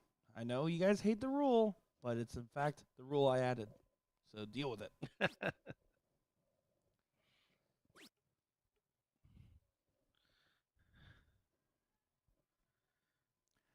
See, Ram, yeah, taking off his hat here, a couple people mentioning in the comments, right?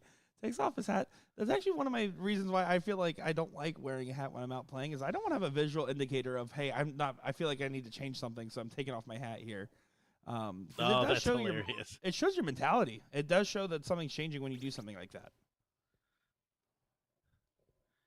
A dart tell.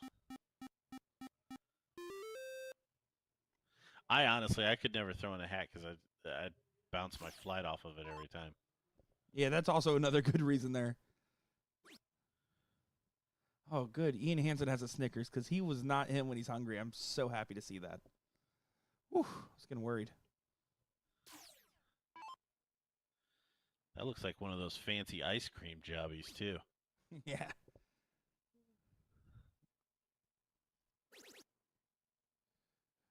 Elliott now 2-house advantage. He's looking pretty strong right now and got those coveted 17s away from Ram, which is a big staple point in the strategy playing against them. Ram's going to try to make a stand here. It says if I can't have 17s, no one can.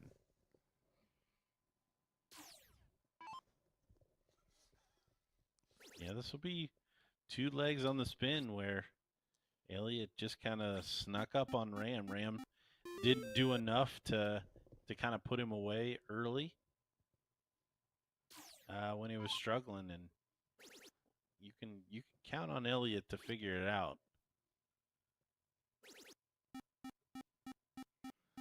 Great shot there from Ram. Yeah, I absolutely love that stay there. He could have had the opportunity to close the 18s, but then it would have just left Elliott a 4 mark to regain control. So staying there was the right move. Elliott now needs his last start to connect, and it does, but it leaves Ram an opportunity to basically hit a 9 right back into him to fully take control. So I do like the way he set himself up kindly there.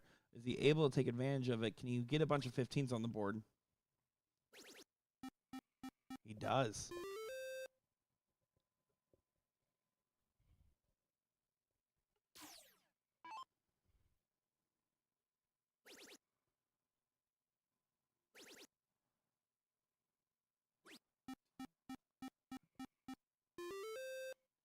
Elliott sticking with the extra pepper on that third one.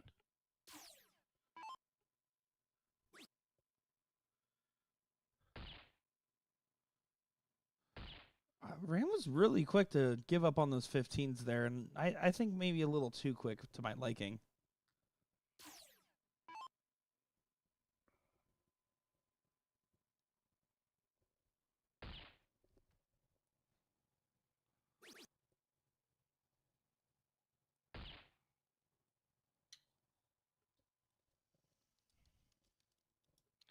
So Elliott doesn't do it there, but really all but over. I don't know that even a 6 bull from Ram would have really done the damage needed. So Elliott Milk 1 away from taking this winner's side semifinal 3-0. Yeah, and sets up a clash with Adam Savada on the other side. Yeah, it truly showed. I think Elliott really showed what he was capable of there as that continued on. It only got better as the match continued to play and showed that he was one of the top shots for a reason in this bracket. Ram going to have to do a little bit of retooling on the dart game as he's about to play Derek Hinkle on the losers side of the bracket, which with this type of field, I'm going to vote that we rename losers side of the bracket to winners B side. That's what we're going to rename it to at this point. Oh my goodness! Everybody gets a trophy. Is that how we're You going? have to realize I'm part of that millennial Generation Z generation. Yeah, absolutely. Where's my ribbon, Gordon? Someone should have spanked you, Nick. I'm just gonna say it. Well, I wasn't going to win Best Commentator ribbon, so I got a ribbon nonetheless. All right, I had LJ make it for me as a whole thing. I love it. Hey, I think we're gonna run the winners bracket, the king seat, coming up next. We're gonna give Elliott a second. Adam, make his way over there. We'll show you the other two. I tell you what, I gotta give Nick props. He would have gotten some type of a ribbon, for all of the camera shots that we have around this room. We're always able to at least provide some long distance content. So I want to recognize that and truly appreciate the time and effort that you took on that side of things, Nick.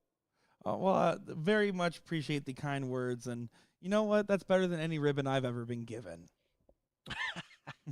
Alrighty, guys. Well, in the meantime, while we're waiting for that King seat match to get set up, Dustin Holt, Mike Maloney, Dustin Holt up 1-0 in a best of 3.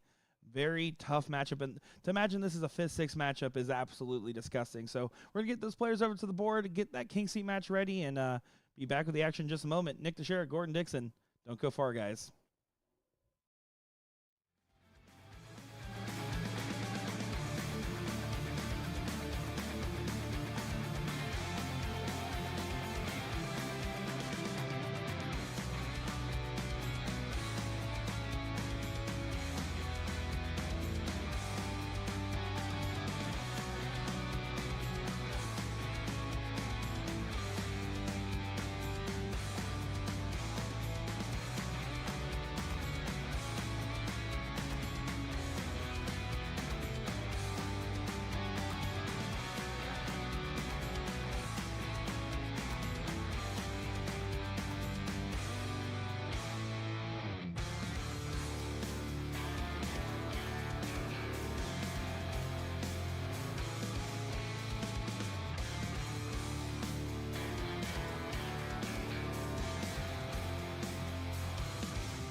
Well, here we go, guys. Another great match. We got the king seat going on here in our bracket. This is going to be an exciting one for the pro singles. Elliot Milk and Adam Savada here to see who gets their seats.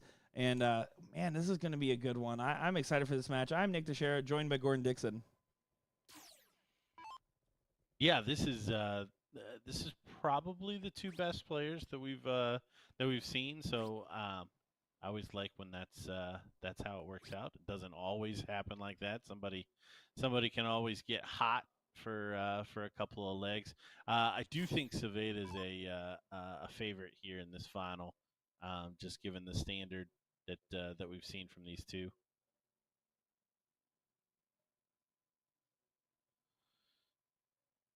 Second or third time we've seen the stuck segment. Yeah, unfortunately, that seems to be a problem today. So what we're going to do, guys, is have one of the guys service it before our events tomorrow. So that way we can make sure the board's all nice and tidy there. But I'll absolutely agree with you. I think Adam's by far shown us the most stuff today. And he's all business. And that's so beneficial to his dark game, is the fact that he is quick to get up when he's called. He's there. He gets his warm-up darts in. And you can just tell his look and demeanor. I mean, I'm going to be honest. If I didn't know he was a nice guy, he looks mean and serious and ready to play. Yeah, he's definitely not messing around, which is the quality of somebody that, like I said, you show up to these events and everybody in that room wants to win the singles, whatever level they're playing in, and I think Adam, you can just tell that more than most by the way he carries himself. Yeah, I love everything about his demeanor. I definitely what I was mad at myself that I didn't know more about him after watching him in Arizona, and then getting the whole lore and backstory about him and the CDC as well. Just one of those guys that just. If his job switched tomorrow to a job that lets him travel to every dart tournament, it would be to the detriment of every other top-level shot in North America. Yeah, he would certainly be at the business end of a lot of tournaments. But then again, I mean, you never know how people are going to react to all of that travel. True. I've also seen it to where that actually hurts them, because then they're out there mixing it up every single time, and then there feels like there's more pressure to perform and all kinds of things that come from that. But no, I mean it would be a lot of fun to see what he would do on a consistent basis at some of the larger events.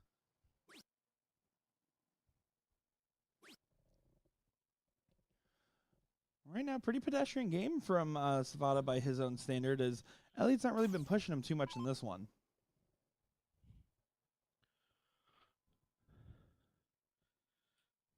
Yeah, just kind of doing what he needs to here. Both these guys, I mean, they really haven't sat for very long, so not a lot to take into consideration there.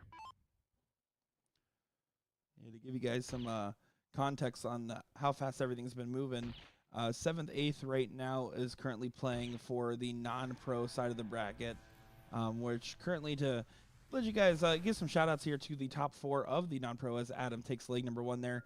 Dylan Steinke, Bobby Dees Jr., and on the other end here, Charles Curran and Gilberto Gil Jr. makes up your top 4 of the non-pro bracket. And then on the women's bracket, they're currently playing the queen seat right now and the 4th place match. So they're actually set to basically be well ahead here. And we'll probably get a ladies final, at least if not on our main board, on our secondary streaming board, as we have both, because we're also currently in king seat and 4th place match set up right now for our pro bracket. So everything moving along swiftly today.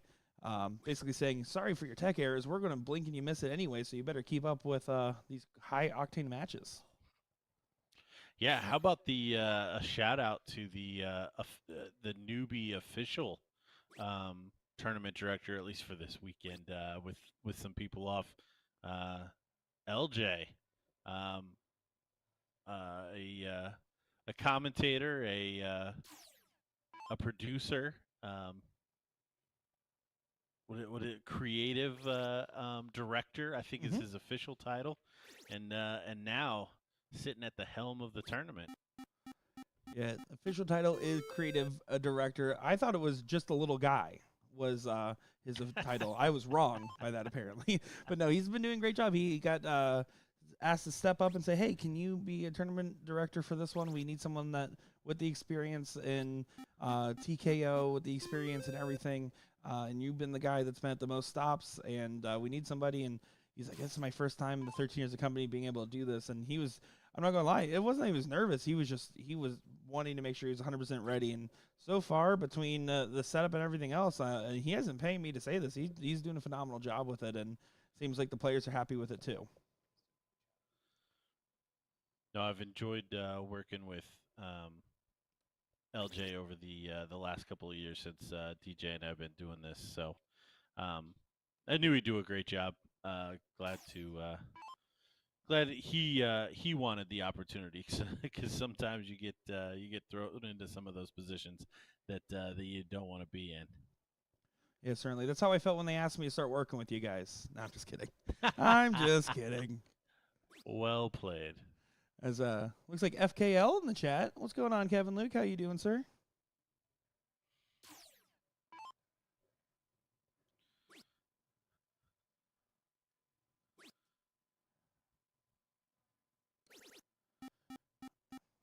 Adam just looking good in this leg as well.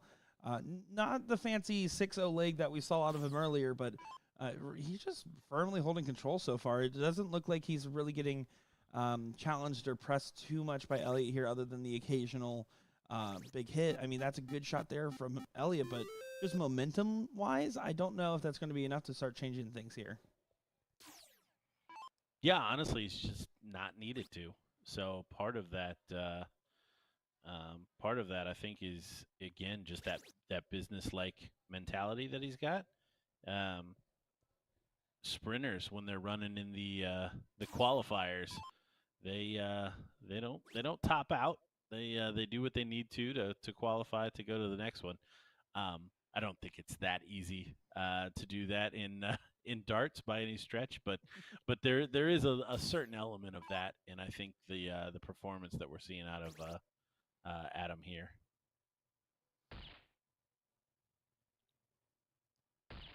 Yeah, that's some good stuff there from Adam. Getting himself one bull away from a 2-0 advantage in a race to 3.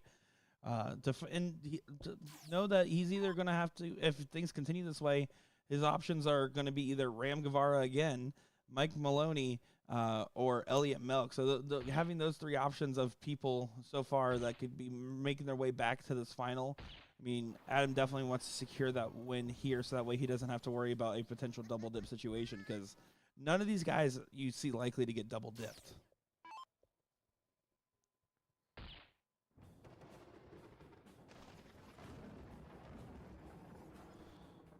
So there it is, 4-4. Adam Savada taking the 2-0 lead. Double quick time. Really just marching down the board, taking it out. Now, I know we already partially answered this question earlier, but I'll go ahead and read it out to you from Cody Davidson in chat. Gordon, I know you and DJ talk about standards to win these events. What do you think the standard is to win the pro bracket on this board? And also, are you making another showdown appearance? Showdown. Oh, the soft tip event over in Indy. I don't know if they didn't get any air conditioning. I'm not looking to lose any weight, so I don't know if I'm headed over that way. No, I think probably at the back end, we normally are in the 3.75 to 4.5 range. Four or higher is really what I think most of these players are probably shooting for. And I think at the top level, that's what we've seen really win those events. Well, they were trying to get the segment unstuck there, and I wonder if Savada was like, "Yeah, you can just keep the 4 mark there for me." And honestly, Cody, just going back to something else that we talked about earlier too, kind of on this same Same topic. I wish I hope to eventually have statistics to actually speak to that instead of my anecdotal what I made up in my head and think I've seen um, kind of stats as far as averages are concerned. Because now with the boards being linked, um, and if we can talk BullShooter into to getting rid of these silly Billy Gumdrop names, and actually tie the stats to the players. We can do the same kind of things that we see in other um, forms of darts to talk about what the average is. Have a live scoreboard for who's shooting the best. Um, um, who's topping the averages, how many matches they played, all of those things are possible with this new linking of the boards and match tracking. So hopefully that's something that we'll still have coming and be able to talk about a little bit more um, objectively rather than like I said what I think I saw and think I remembered. Yeah, and to continue on with that conversation point as well, I mean, one of the things is when I started working with you guys at the beginning of this 30th tour here, we talked about it was like, at first, let's go ahead and just focus on dialing in, making sure that, as a producer here, I can run the stream and we can do some changes. And we've actually been doing so many behind the scenes changes on the streaming side as well that makes it so now when we get to the 39th, 40th, and our future tours in Chicago as well, that we can start doing a lot of bigger changes where we're going to, like the live stats that you're talking about there and multiple stream boards or whatever it may be. The idea is that we read your guys' feedback. We hear what you guys want and we know what we want to see as well. And we're trying to make that product the best it can be for everybody involved. And it wouldn't happen without you guys tuning in, supporting us, and giving us the drive and motivation to continue to grow, change, and evolve our live stream product here.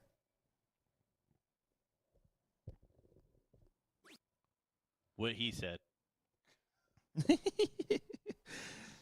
No, you're absolutely right. I mean, some of the things that you've changed. I mean, just even just the user experience that DJ and I have now with logging in here remotely and stuff like that has been so much smoother, um, which makes it easier to do and um, lets us concentrate on other things other than me trying to figure out and again think I know how to move the camera and if the computer goes down, there's actually somebody there to do that work and not just us setting all of our stuff down and texting LJ like, it's down, go fix it. It's broken. We need a new one. New live stream, please. Yeah, yeah, live stream me, please. Well, it looks like Elliot in this one has kind of shaping up as both these players are above that 4-4 range right now. Elliot definitely stepped up his game here, and that's his big pattern that we've seen so far. His first two legs are not the same as his last two legs in any of these matches, and I wonder if that's indicative to just the cold start that he kind of gets in these best of 3 matches or best of 5 matches.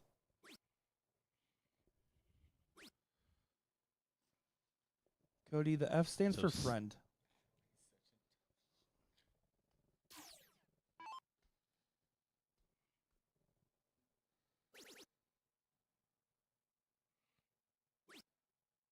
Oh, haha, what a shot this could be. Love that shot selection, putting the pressure on Milk. Worst case scenario, Savada needs 4 bulls to take it 3-0.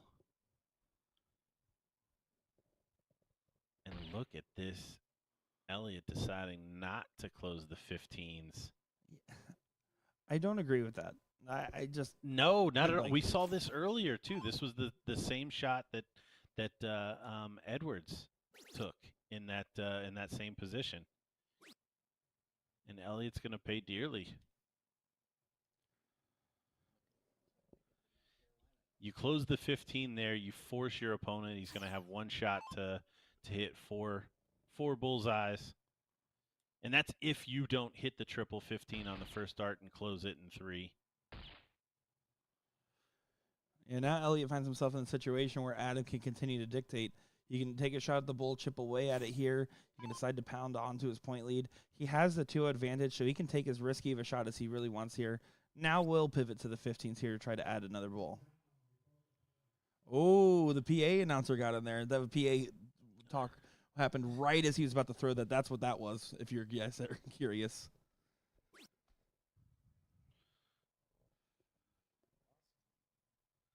Yeah, I'm glad. I didn't know that that something came in there. I thought he was just trying to remath and make sure that the 15 made sense. Yeah, that PA speaker's not far from him, as you can kind of see it right behind them all. So it comes in a little loud, especially because at this point all the brackets are pretty much in 5th, 6th position or further along than that. So it's thinned out a lot more. So it's not as much noise hiding it as it was earlier. As Elliott here did have a game shot.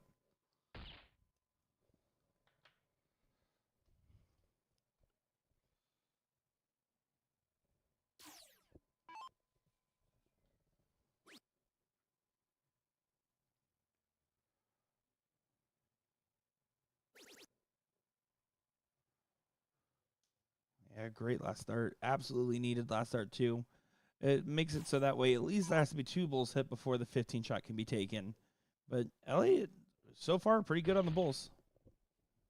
What a dart. Three 15s to take back a leg.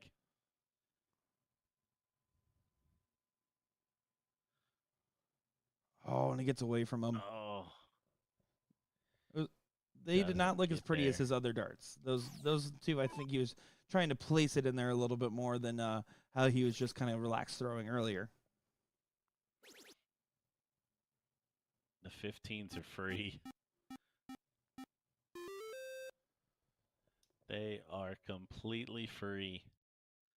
So Elliott now again 4 bulls down.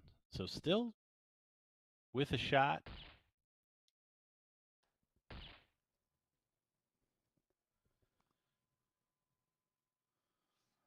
Can Adam do it here? 3 bulls, and he'll take this match. I'm definitely struggling on his bulls. He missed that's now his 3rd miss at the bull since going for it, which might not sound like a lot for a human being, but for Adam Savada, that's a lot of missed bulls for him that he would typically hit. Yeah, and doesn't trip the 15, so kind of a wasted dart there. Did not move the bull count. So another bullseye will give yet another game dart to Elliott. Oh, and he's just on the inside of that treble. The shots just continue to get a little easier for each one of these players. Bull for the match. Oh, and I don't mind the shot selection, but with the way his bulls have been going, it was a big risk to shoot it in that order in particular. And oh man, yeah, you could tell Adam was not happy with that and knows that Elliott here, best shot he's had yet to take this leg.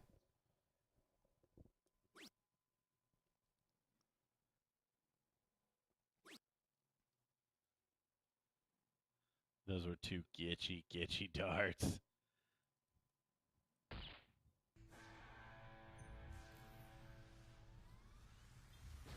So almost a full mark less per turn, but Elliott with the start able to snag that one. But here's the one. Here's the Savada start.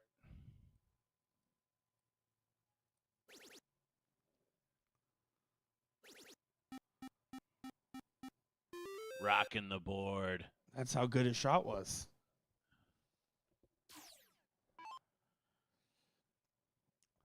Yeah, I don't expect what happened to Adam at the tail end of that leg to continue on or set a precedent for him. He's just been so good today.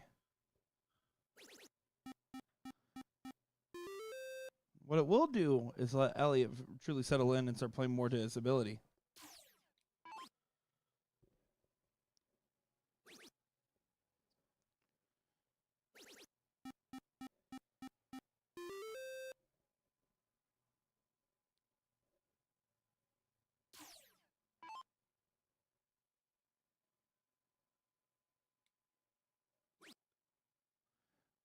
See Elliott trying to get a foothold on those 18s. Goes in, takes a pot shot at the 20s. Not necessarily bad considering the way that dart was taking over the 18, but what is going to be bad is how much if Adam could make it hurt if he gets a number or two. He chose the or two.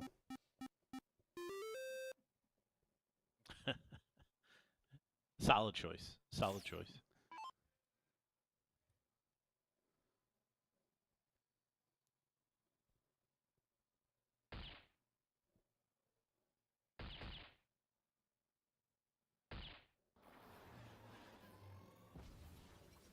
Milkman pulling the Band-Aid off and going straight to the bullseyes.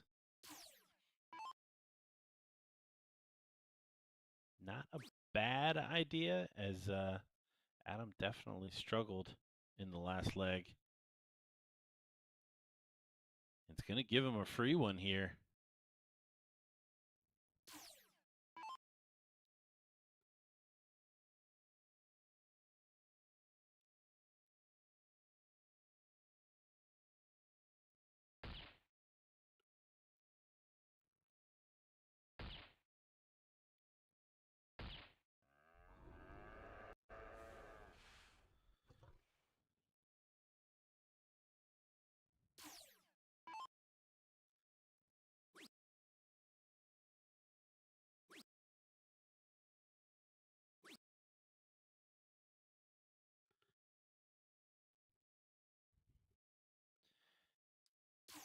Adam continuing to pick off numbers here. Milk with an 18-point advantage. Yeah, this is a tough scenario to be in to try to get yourself out of.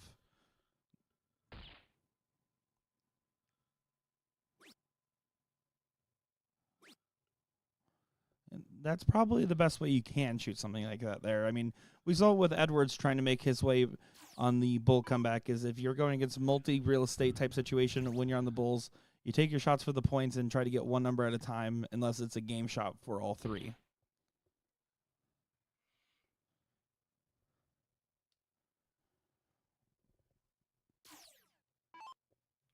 Yeah, I mean, and this is how Elliott chose to play this leg. I don't think it's wrong. It's just that you've set yourself up to you got to hit a bunch of bullseyes, and that is a bunch of bullseyes right there. Yeah, I was gonna say, fun fact, that is what that is. He knew what he wanted, and so far has been executing it pretty well here. Adam's not going to shy away from this at any means, but needs his last start to hit the trip if he wants to regain the point lead, and he doesn't. So now a game shot is available that Elliott Milk gave him. Oh, is it in? It might be in. Has to be in. Wow, that's a game changer of a shot. It removes the game shot that I was about to say Elliott Milk almost had.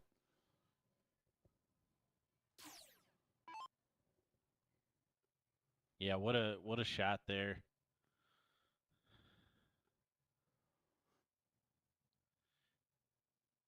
Elliott finally waking up here. 4-0 with 3 or 4 turns now on the bullseye. Yeah, the Bulls have been raising his average defensively. And then, of course, I say that, and they don't do it on this turn. You were supposed to hit the last one, Elliott. Now you're making me look silly. Through his backswing. That's it. Talking through his backswing. If he can hear me, then that means that there's something wrong with the dart hall out there. I'm not terribly close this time, for sure.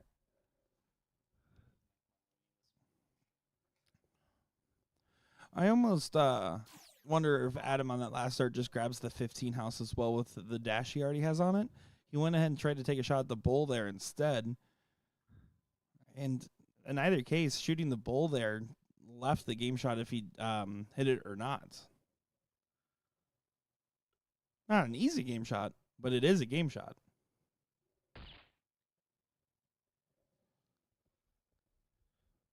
Oh, it looks like our board is having a lot of difficulties with it registering. So, like I said, we talked to the tech, and since the brackets are so far along tonight, we're going to have them look at it tonight / first thing in the morning here. So, just know that we are aware that the board is unfortunately malfunctioning there.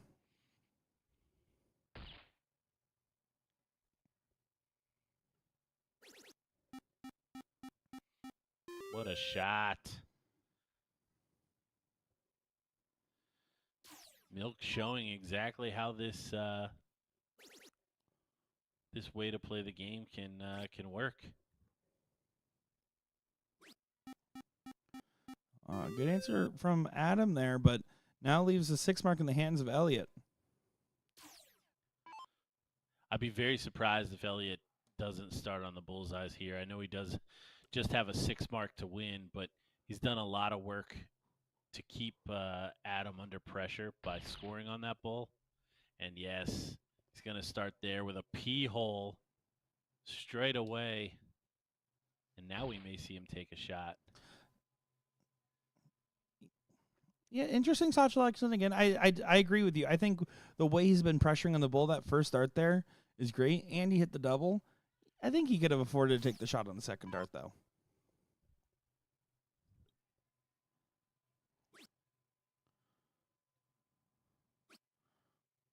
But these bulls that we're seeing from Elliott right now are really pressing. I mean, Adam's still averaging almost a half a mark higher, and Elliott's really in control and has been in control for the last couple of rounds.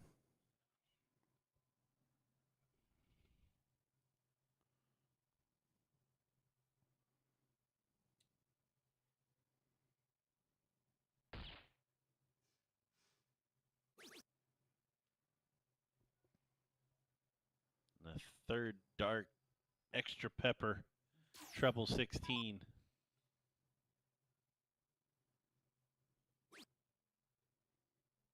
Here, Adam needs to close before he even begins to score. Does find a trouble, but it looks like Milk going to bring this one all the way back.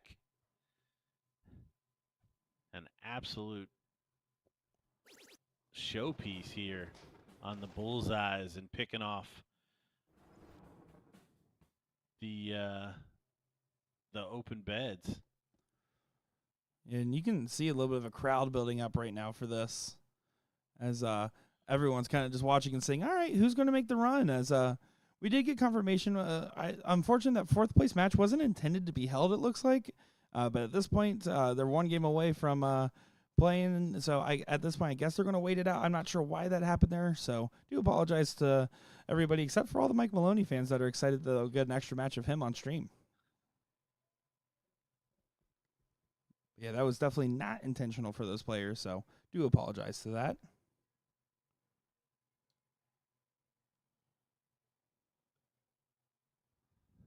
But here we go. Getting back into the match here and getting into the action. One more leg in a situation where we thought, honestly, how things were shaping up, Adam was going to win that 3 straight, and instead now it is a last leg decider, which is honestly a little unexpected just given his performance in those first 2 legs, but I'm happy to see it. Yeah, I think you have to make Milk the favorite now. It's certainly swung in his direction.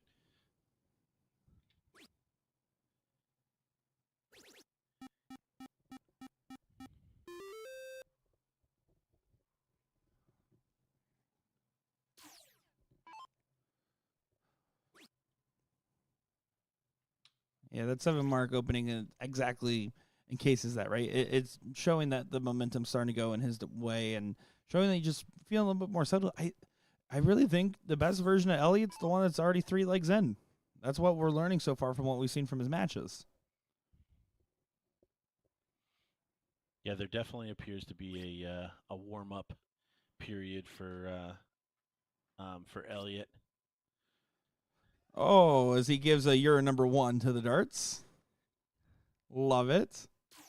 He said, "I'm 1% milk," as he only held up one hand.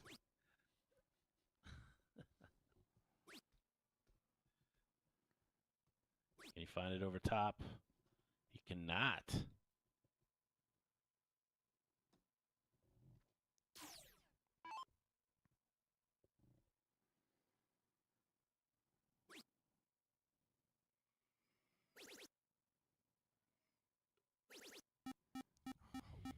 Wow.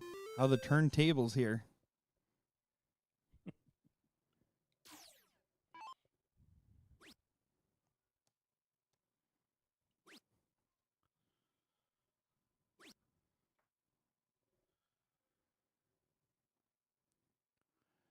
Adams a little shaken. I don't, maybe he's not shaken. Maybe that's unfair to say to him, but you can definitely tell just the way with the ebb and flow here. I mean, Elliott's doing what he needs to get done, and it's having an effect on Adams' confidence right now, or maybe Adams having an effect on Adams' confidence. And either way, it's going great for Elliott. Yeah, Elliott has done a masterful job of turning this one around. Really matching Adam on the Bulls in that last leg, just turn after turn, picking off those open numbers.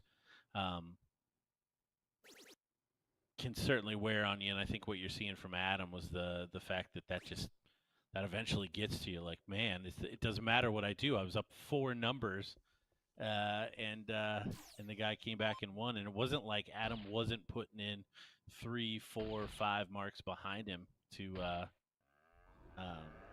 continue to score. Elliott was just wearing him down, and that's where we're at.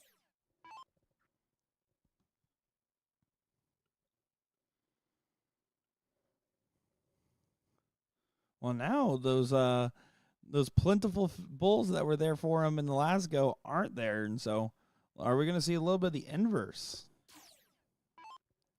Yeah, how funny would that be? Saw Adam start to smash in those bulls' eyes. Pick off open numbers. I think we commentators cursed him just a tad there, though. Maybe just a tad.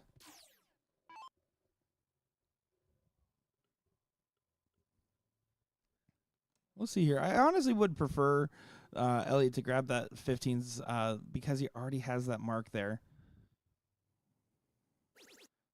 He elected to do so. Up 121 now.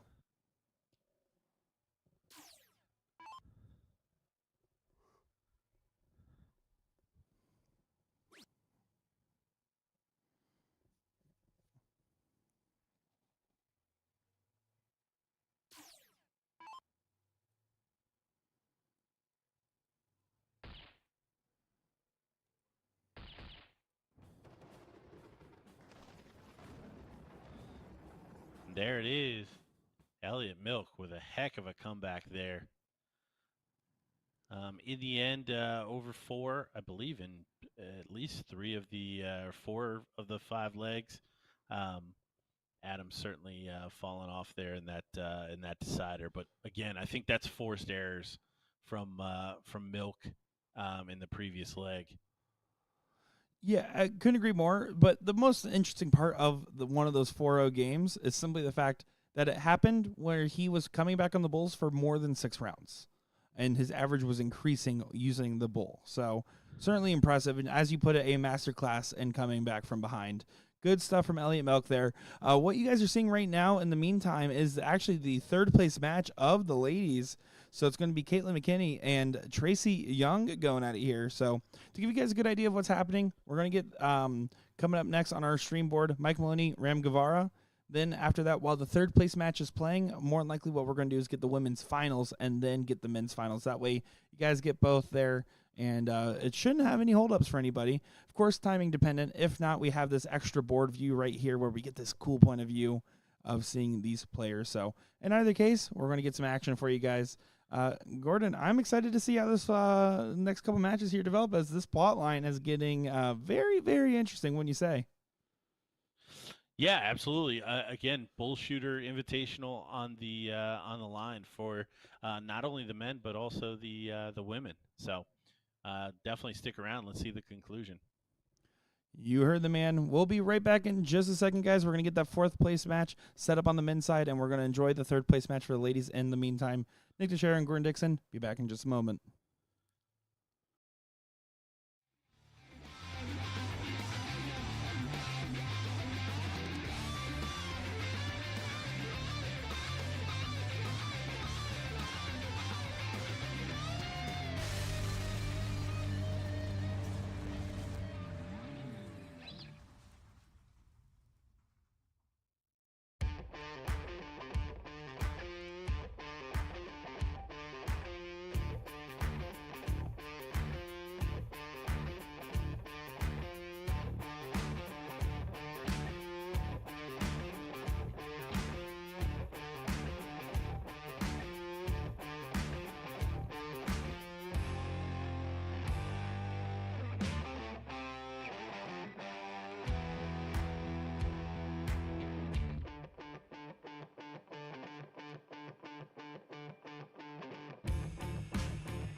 Alrighty, fourth place matchup and a good one for us. Mike Maloney and Ram Gavar here.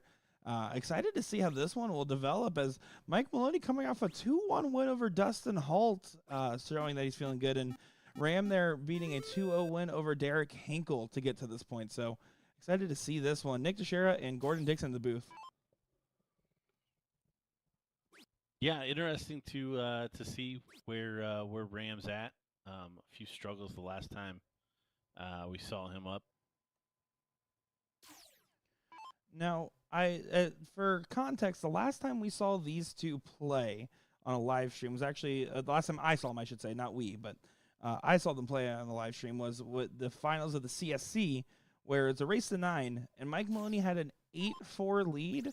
Ram Guevara then proceeded to not shoot below a 5-8 to make it 8-8, bringing it back to the final there, where they shot a combined 51 9 marks together in 17 legs. It was an absolute spectacle last time these guys played against each other. Sounds solid. Solid, yeah, that's one way to put it. No, I actually, I would be a liar if I said I watched the entire match, but I did pop in and out of it, and it did. I mean, it was just leg on leg. These guys just banging in triples. And also worth for those that don't know, that was on the 15-inch board, not the 13-inch board. If they're not shooting below a 5-8 on the 13-inch board, I might as well just go out there and get on my knees and start praying or something. I don't know what I would need to do if that was the case.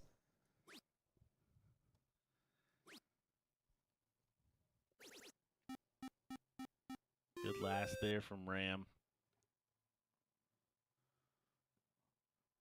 Looks like we lost a piece of equipment, but don't worry, these carpets aren't as tacky as some of the other hotel carpets we've had, so they're not going to hide as much.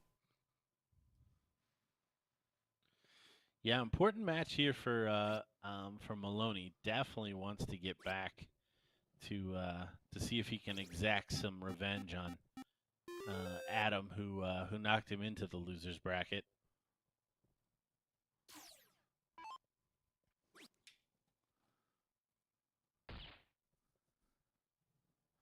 Yeah, of course. Maloney, on the other hand, he doesn't want to give up lightly here. He's going to want to try to assert himself. I mean, you kind of put your own target on your back when you're involved in the community as much as he is online, right? You have the Facebook page, the Facebook groups, and the constant messages and chatting. When you're that involved in the community, you almost feel like you have to put up finalists every single time. You have to put up these big wins every single time. And I think that does put a little extra pressure on the back, or if not pressure on his back, motivation for the people playing against him. Yeah, there's certainly an element of that. I mean, I would jokingly say that I don't know how many W's he was putting up before he got that involved in the in the community. But I mean, I've always appreciated Mike for his opinion and stances on participation in tournaments and just kind of picking and choosing your spots. I've never appreciated doubles cricket, but no, I acknowledge everything that you're saying there. There's certainly something that comes along with it if you're susceptible to that kind of that pressure, and that's where I just don't think that Mike probably is. I think he's going to throw the same regardless of the online presence.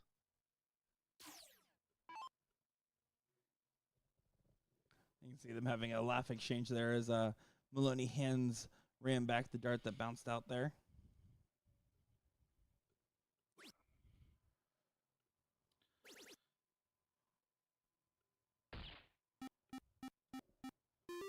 Good shot there from Mike. So, yeah, Ram went from a 3-0 loss to Elliott Milk to a 2-win or 2-0 win over Derek Hinkle. And, yeah, it's looking like he's going to be potentially with his back against the wall here in double quick time, even with the darts.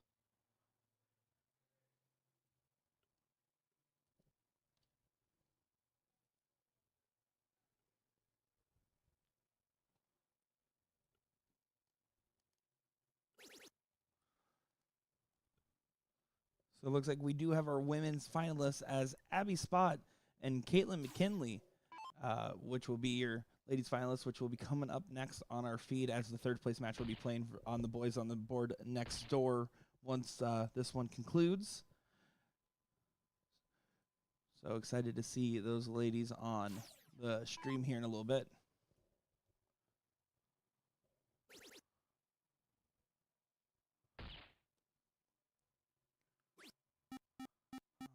Oh, just a hole out from finishing it off right there. Yeah, it's going to force Ram now to have to pile in 6, if not more, on those 15s if he wants to stay in this. It looks like it's going to be going the way of Maloney for leg number 1 here. Remember, loser side is going to be best of 3. So that puts Maloney on match point immediately, assuming he hits the 2 here.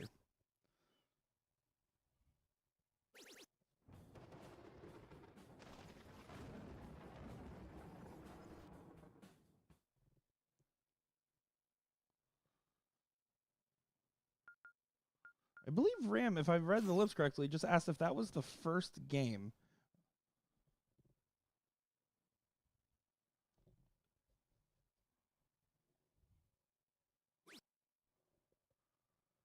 And the reason I point that out is simply just because it kind of shows, I don't know if it's maybe the fatigue of the night or something else, but it's usually information like that doesn't escape you when you're fully engaged in a match. And knowing that he didn't play his best starts that previous leg, you definitely need to try to get himself resettled and refocused for this.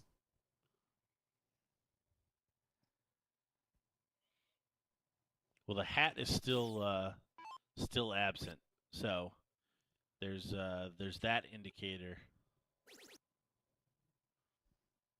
that that Ram is involved, and we get some more number 1s. He must be, he was giving some more of the Elliot Milk 1%. He's a big fan. I don't, oh boy.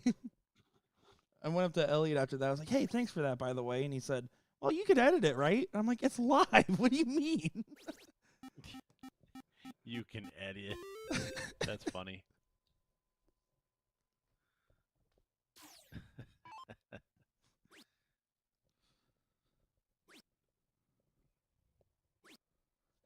And there, I mean, Ram, I know he loves the 17s. I know that's a honey hole, but he was quick to pivot off the 19 in a dart that wasn't blocked. I mean, sure, maybe it didn't feel right, but I think you have to take advantage of the points we can get him because now he's just downgrading his position. Maloney's going to attack the 17s there, and while it doesn't connect, it shows, hey, all right, well, if that's where he wants to go, I'm going to make sure he can't have that spot.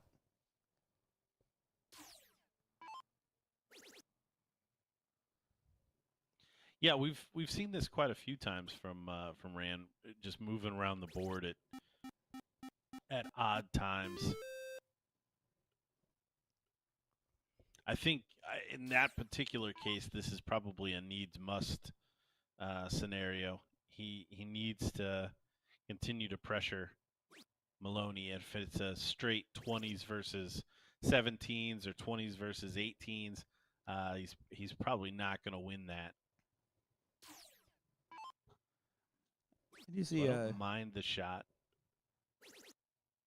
I do see Jeremy here in the chat saying, like, what? No Maloney double? Someone go check on him.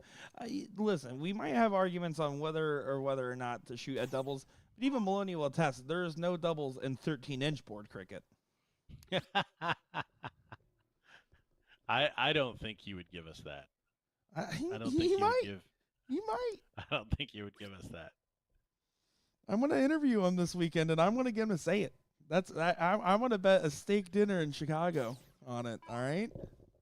Oh my gosh. Oh, listen, I didn't say where I'm taking. I'm taking you to Ponderosa if you win. Calm it down.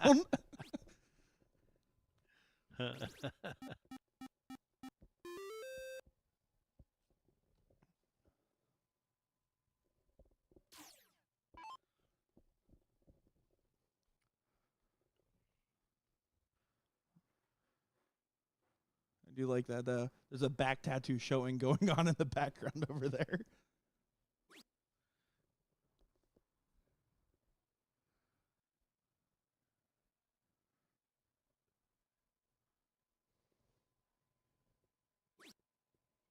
Well, this is a good opening here for Ram.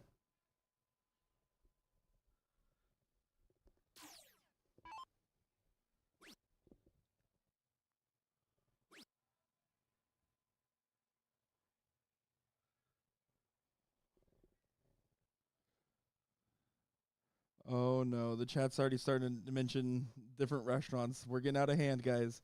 I am too much of a big boy to be talking about steak dinners actually right now. The only thing I don't like about this is I also don't want to underestimate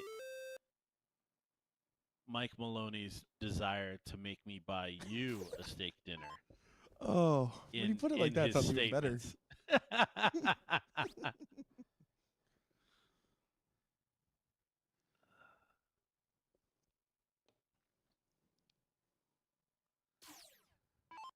All right, well, Mike here wants to get rid of these 18s for sure on this visit, knowing that he has that advantage with the single mark. This last art here goes to 20 every single time, though. Let's see if it's a triple, single, or a miss. That will change a lot for Ram here, depending on what it is. That's probably the best case scenario there. It leaves Ram a 5 mark as his path for recourse to get the point lead. Yeah, probably couldn't have counted on Maloney to miss a fat dart there, and only 3 from Ram. So real estate running out for him. Maloney 3/16s would push him all the way down to the 15s with a 58-point lead. Maybe the way to go. And a triple 16 gives him so many options. Such a good shot there. Yeah, Gavar now against the wall here. I like to go the Bulls. I have no issue with that one, given the situation.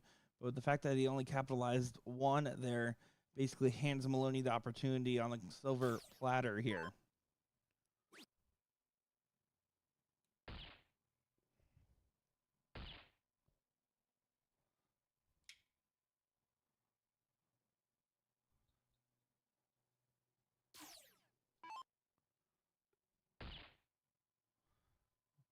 And with Ram's last stand in this event, looks like it might not be enough here, as Maloney now will want this win and 1 dart here to get himself into that 3rd place match against Adam Savada. And 2 darts here to go against Adam Savada.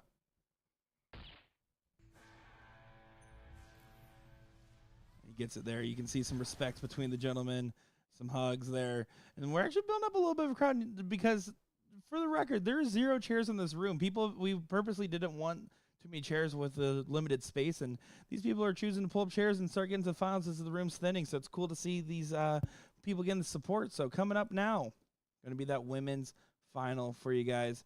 Abby Scott against Caitlin McKinley coming up next here. I'm excited for this one, Gordon. Should be a good one. We'll get to see who gets that women's BullShooter invitational spot.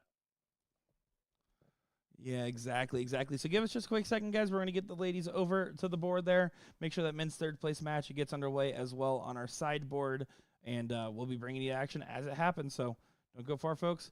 Nick Teixeira, Gordon Dixon.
Here we go. Time for some ladies on the live board here.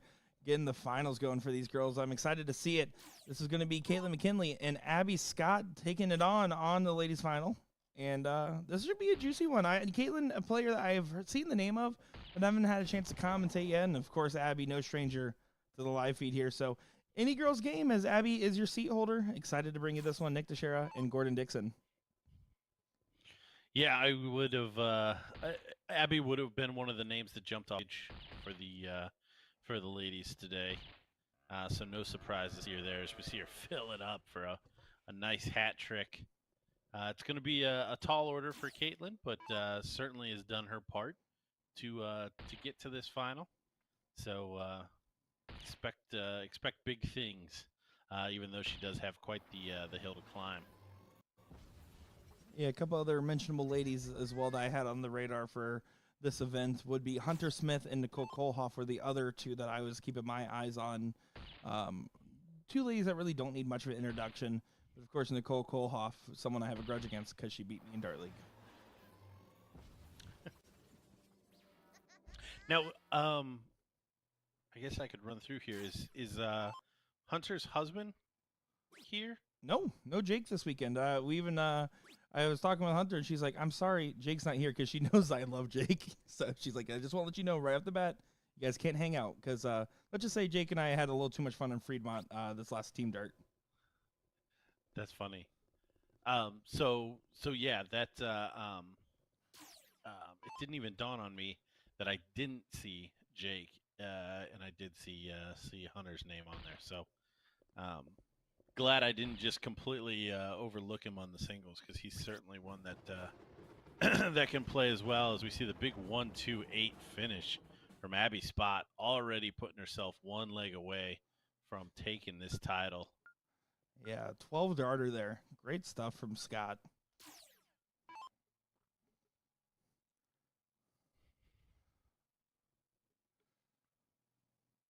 Yeah, Jake Smith is not to talk too much about the men while the ladies are playing, but Jake Smith is when I was watching Team USA play in Vegas, I think he was by far the most standout performer on that team. Just his timing and what he can do, and just knows one of those players that when he's in form is absolutely in conversation for being one of the best. And when he's out of form, unfortunately, his valley just is a little bit lower than some of those other top shots. But he's one of those guys that can absolutely hang. And Hunter's exactly the same in that regard. Yeah, I don't get to see them play very often. A lot of my experience, especially with those solidly in the Midwest. I know I'm in Ohio, and we always get claimed by the Midwest, but the TOC covering the TOC is really where I get to see hours and hours of those guys play.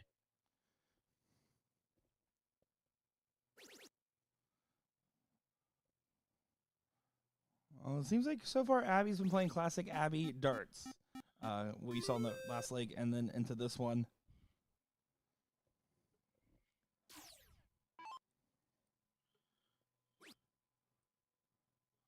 And I believe Abby's only dropped, she's only dropped 2 legs on the whole day there, and she didn't even get a first round bye. So had a impressive run, losing only 2 legs, and both those people are out of the tournament.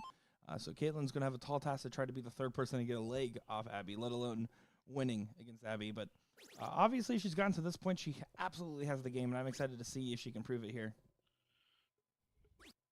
How about that stat? That's a good stat. Start looking at it by legs lost, not matches. I'd like to mix it up a little bit here, there.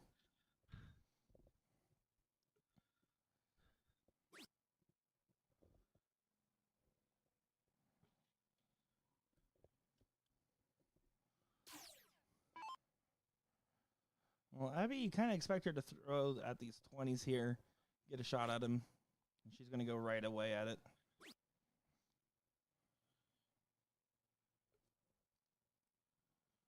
It doesn't quite twist the knife on that last start, so still Caitlin, breath of life right now as she can just try to get herself her own playground to start throwing some points on.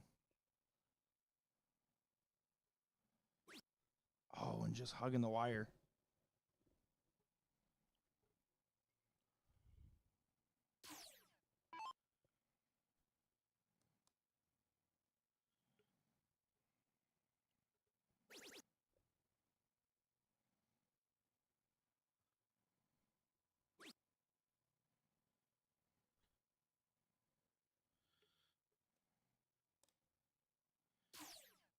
Abby in a pretty commanding position, but you can tell she wants more. I do like Caitlin's action and throw for the most part. I really feel like there's a little bit of unfortunate misses on some of these darts for her. Either sometimes missing that release window on going high or low, but otherwise, I mean, looks like things are relatively in order with her dart stroke.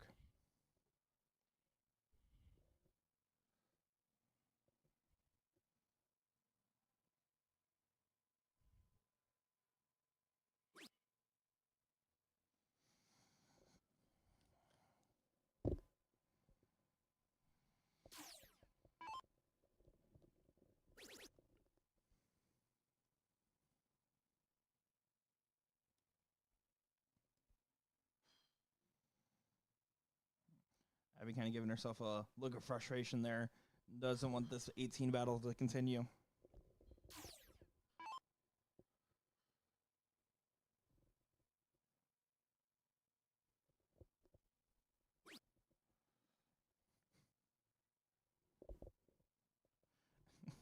Trevor in the chat bringing up a fairly good point. You can tell how Mike's playing based off Jeff's reaction. The guy in the Michigan shirt, if he's nodding or not, as they are playing on the board next door.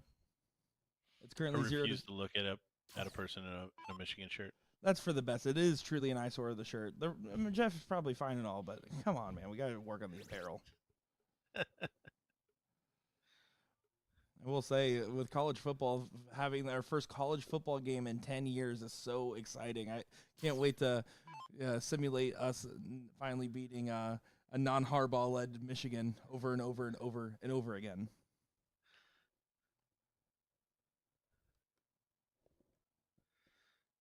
So Abby coming off the boil a little bit here.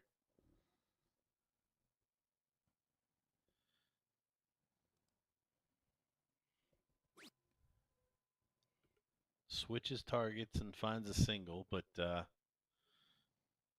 Caitlin, she can start to string some of these triples together. She looks down. Nice shot. Does start to turn this on its head. Yeah, but that's going to be the dangerous part, right? For this is the fact that's going to motivate Abby. It's going to make her play up a little bit here.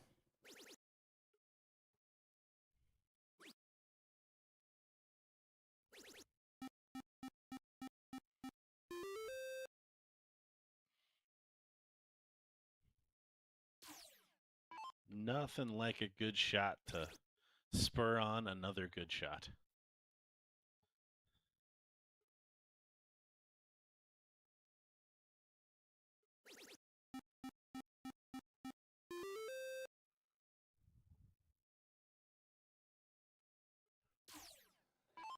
Well, Abby here just needs to get that first start on the 19s in her favor. She wants to shoot right at those 18s when she can.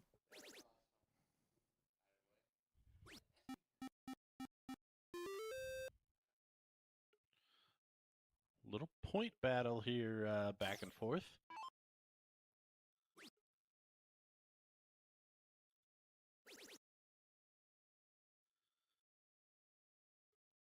Oh, and Caitlin going for the throat there.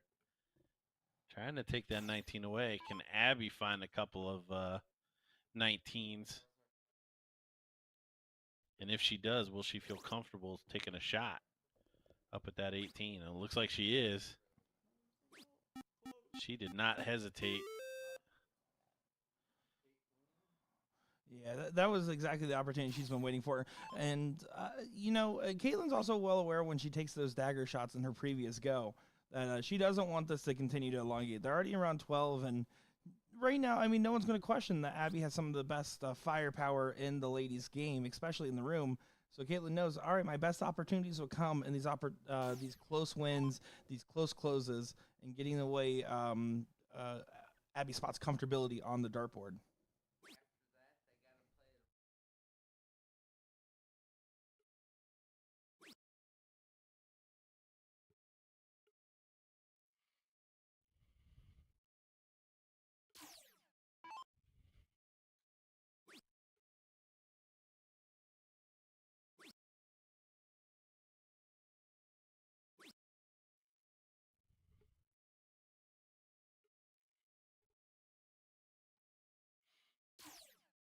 Just 3 there from Caitlin.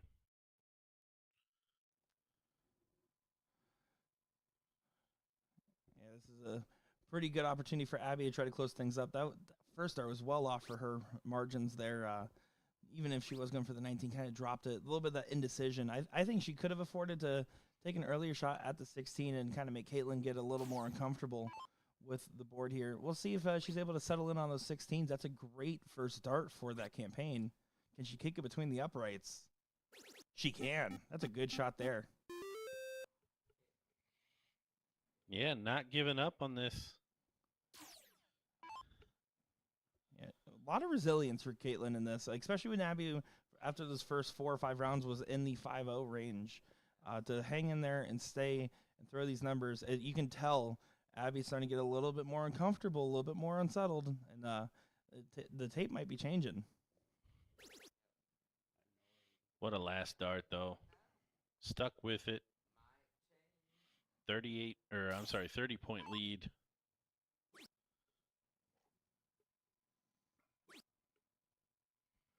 Oh, she's considering. Do it. Ah, she stays there. Yeah, 2 points Probably is the a wise little thing close. to do. Yeah. The shot wouldn't have been wrong, especially if you hit on the 19th, but yeah, you're right. I mean, it's a little close with 2 points to take a swing like that because it basically challenges Abby to hit a 6 mark in response. But this is where it gets a little dangerous. Abby finds the first and digs away, but doesn't get the close, so Caitlin still alive.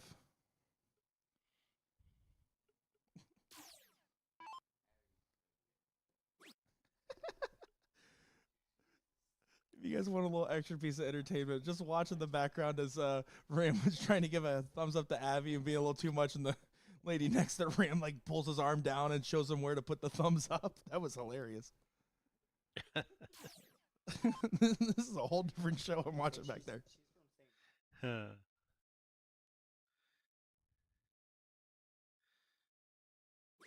Yeah, is there music in the room, or is Ram just singing and dancing to his own beat?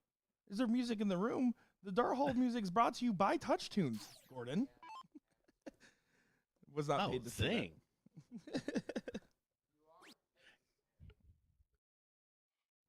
Kind of.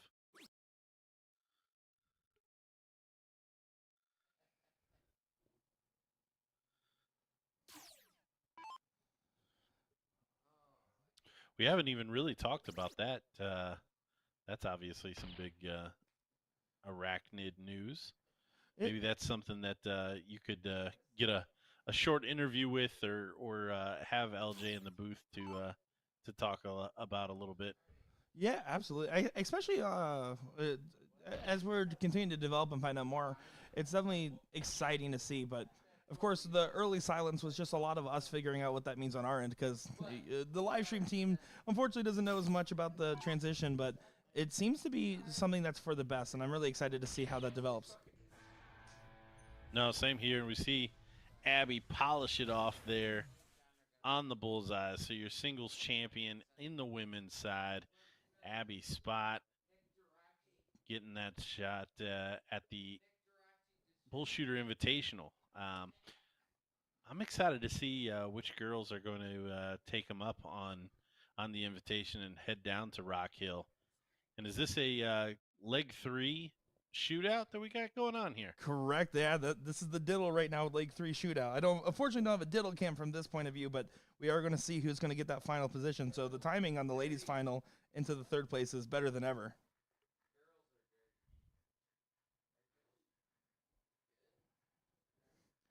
Do apologize if if you guys heard anything. We have a laughing assassin raiding the stream room there. Don't think it came through, but it got a little dicey here in the on-site commentary for a second. Look at that, Maloney gets another one in the bowl. We've never more needed a diddle camera than this one.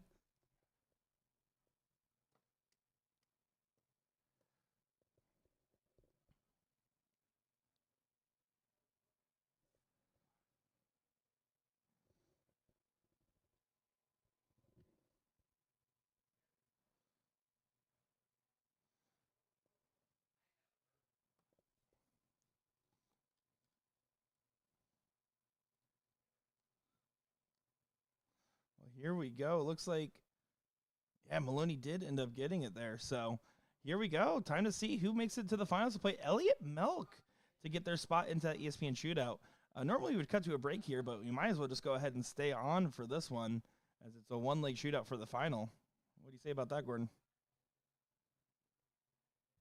Oh, lucky for you, I just got back. Oh, the good.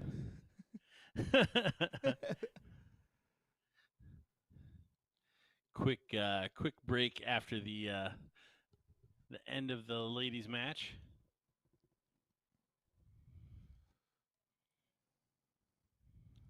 It's definitely nice to get this little bonus coverage here.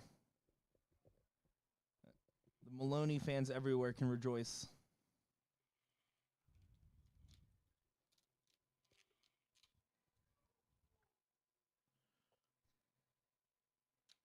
Yeah, no, I think in a perfect world, I think dart tournaments would be covered more like golf. In the sense of like the like jumping between holes coverage. Yep. I was gonna say either that or I could work on like lowering the excitement in my voice if you want. Like either or. I'm open minded. Yeah, no, I just meant like, oh, here we are, board 15. Mike Maloney had a shot at give a quick synopsis of the situation, and here was his shot from 2 legs up and whatever. It's probably easier. Well, I know it's easier with 501, but then you could have a lot of coverage across the room with each of the shots. But Yeah. The WWE style that the PDC does, that's extremely good too. I'm just trying to look. I'm always looking for ways to adapt the way we run tournaments to actual coverage. Yeah, and one of the cool things that will be coming in the future here, not guaranteed, but I've been talking heavily with the team about is having the ability to on your phone tune into at these regionals, tune into the different scoreboards on every single dartboard, and that would get us one step closer to having that style of coverage because you would be able to get more accurate tail of the tapes from the different boards, and other people at home can tune in when unfortunately sometimes we miss a match that people want to see. Not only will you be able to follow in the bracket, but maybe even follow it along on your phone as well. That would be a cool way to help expand the coverage.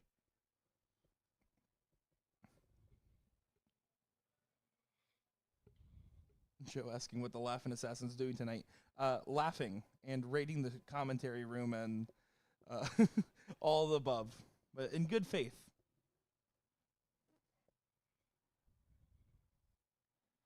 Great last start there from Savada. Yeah, pulls back 32 important points here.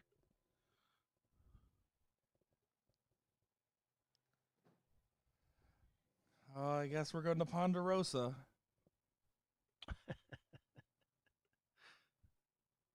I was wondering if you picked up on that. Oh, well, if I didn't, which I actually did miss that, the chat's very much reminding me, so don't worry. They love making me eat my words. Oh, and that was a big spot there. Adam not converting. I don't think he's going to get another one. He's not.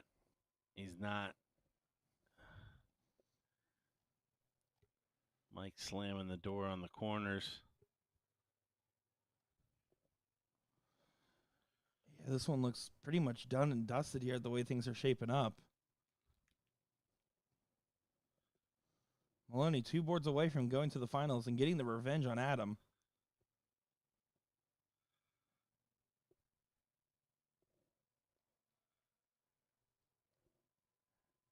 And he does do so. You can see Adam, Mike, quick to fist bump, walk off. I know Adam really wanted that one and unfortunately wasn't happy with how that last leg shaped up from him and what I would imagine it was a tough fought battle all the way there. So now we're just going to go ahead and get these guys over, and we're going to get the finals underway here next. So that's going to be what's coming up. Mike Maloney, Elliott Melk final to get things finished off here. Absolutely looking forward to this to see who gets their spot for that ESPN Invitational Shootout. I'm Nick Teixeira, joined by Gordon Dixon. We're going to get these guys over to the board and be right back.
Well, how about one more time here for a great match? Elliot Belk and Mike Maloney for the finals here. Excited to see how this one plays out, as I am Nick Teixeira, joined by Gordon Dixon, to see who gets their ticket to that ESPN Invitational Shootout. Who do you got in this one, Gordon? Well, it's tough to bet against the guy with the seat. Um, but Mike, I mean, when he did get beat, Adam Savada played extremely well. So it'll be interesting to see if he can continue that streak, and where Elliott was, because we've kind of noticed that he's a slow starter, or at least he has shown that in his matches thus far. So we'll have to get a couple of legs in here and see if we can see any of those trends continue to show themselves. The slow start from Elliott certainly has been at least a myth so far in this leg. Yeah, and he's had plenty of time to kind of continue to get dialed in and stay dialed in. It wasn't a terribly long sit, but I would imagine he's aware of that issue, and that's what he would be focusing on. And on vice versa, I think Mike Maloney was not playing quite to the standard of which we would normally expect. I do know that he has had some other personal factors on his mind, which might be playing a factor there. But that being said, with him against Savada and that third place match, you can kind of tell he was getting back to the form and standard of which he would be more, proud of would be the term I would use. Yeah, certainly wanted to get a little get back against Adam, anyways. But did it in a really commanding fashion there in that deciding leg that we got to see.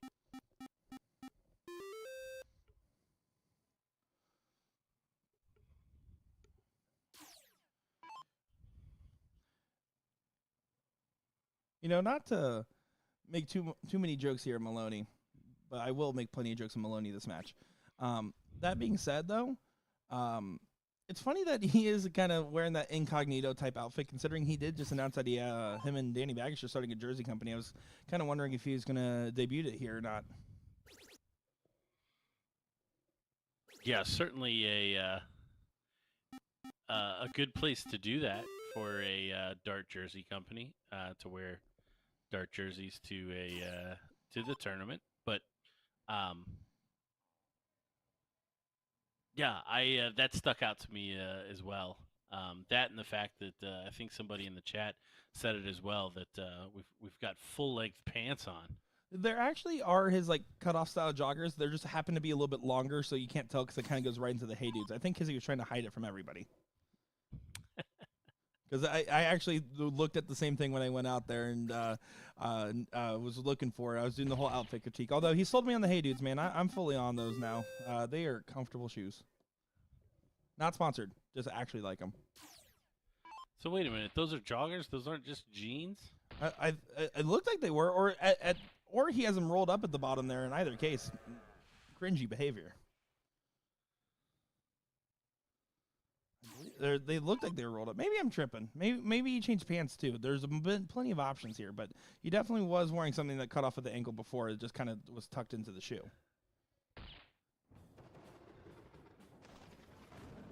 Oh, yeah, there does get that first leg and a break a throw. 1-0 advantage. Remember, it reverts back to that best-of-5 format that we were talking about earlier. So it will change things a little bit. Gives Mike a little bit more time to get settled in here, as unfortunately he fell below the standard of which he wanted to be at. You can see Jim in the background giving a little hang loose, knowing that he's on the camera. Is Elliott qualified? This is the first regional stop I've seen him at, and so unless he was at South Carolina or Washington, Ohio, those are the three I weren't at. Unless he was at one of those, I don't believe he would be. Those were the three I weren't at. Listen, I ain't English no good. All right? Listen. Listen. It's the Florida education. That's hilarious. Yeah, no, I don't think we missed them. I just didn't know there was a couple of Fridays that I didn't cover, so kind of in the same boat. And I also didn't know if that took some of the pressure off of Maloney, because maybe he would get it because Milk was already in. Mm-hmm. But it looks like both of these guys are playing for their opportunity to get into the invitational. The other thing I don't know is who everybody's playing with this weekend, because that'll obviously be another piece to kind of figure out, because that doubles event does get both players into the invitational as well. Yeah, I know. I've heard too that Mike Maloney was either playing with Ram Guevara or that he was playing with Brandon Neal. I heard talks about him playing with either one of them in the pro-am, but I haven't heard any talks of doubles partners. As surprisingly, by the way, Ram Guevara is not on the pro list. Well, that's I'm not going to say what that is. Yeah, that's fair enough. That's what most people would feel about that. Wow. By the way, it's Mike. He just kind of throws up his hands. Now, granted, Mike not playing at the best performance, but Elliott by far putting on one of the best performances that we've seen today on this board. 6-2-5 going into the Bulls.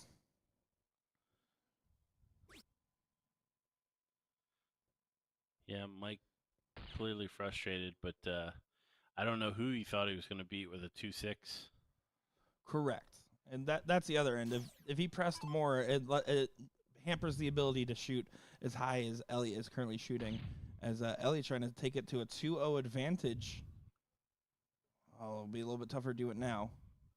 But to piggyback on the who's qualified or not for ESPN, so I did talk with Arachnid, and our first goal after the stream is finished up this weekend is to get a running list of everybody that currently has a spot, so we have a good idea of who's booking those final spots in Chicago before the event and everything.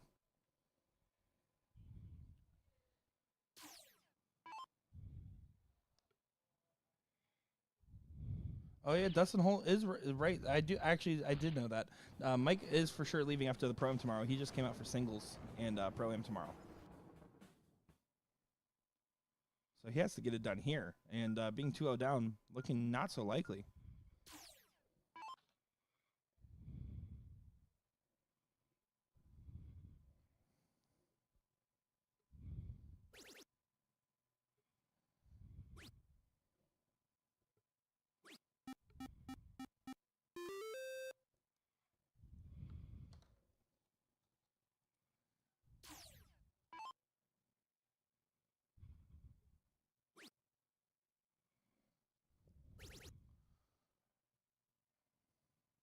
Oh, little haywire on that last dart. And the fact that the wire kind of flicked it over, it looked like it was actually a perfectly thrown dart.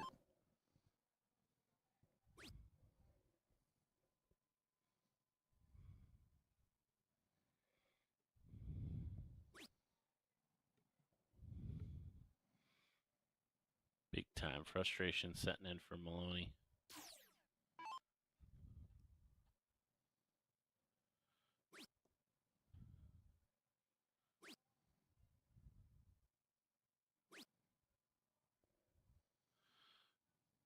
But only 3 from Elliott, so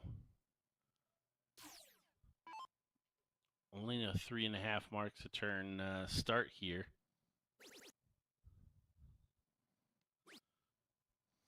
Mike still with a chance to really pull out front here.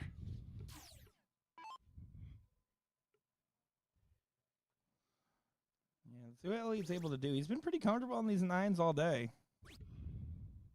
Yeah, he's going to look up for this last one. Flights crossed and also take a shot to get rid of the high ground there. Fortunately, just a single, so Mike Maloney can go for the 3-mark shot if he so desires, and exactly does so. Does shoot at the double. To reiterate that I owe you apparently a steak dinner. I don't know why I was so confident in that decision, and I am eating my words right now. I went to Mike and I told him I'm mad at him. He's like, "What did I do?" I was like, "You made me owe Gordon steak," and then he said something about you that I can't repeat on the microphone.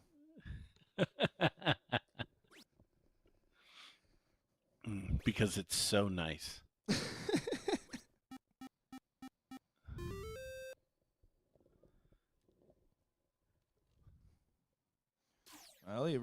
last start to connect once again, taking a shot at the 20. But it is chipping away, and that's why you take those third darts, those single darts, because those singles will add up over time if you're staying true.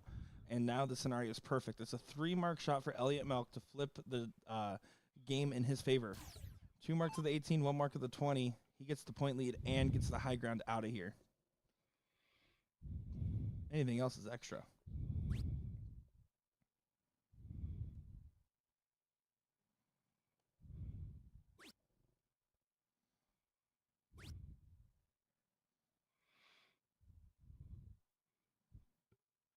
Yeah, it took a second for my eyes to figure out where that third dart went. It almost looked like it had flipped out of there after the first single 18. Yeah, I think he was trying to be a little too tactful with the placement, knowing that how important that single is. Mike Maloney, though, responding good with a 6 mark on the 17s here, forces Elliott to start at the 18s and try to expand the point differential in his favor rather than in Maloney's. But only by 9 points.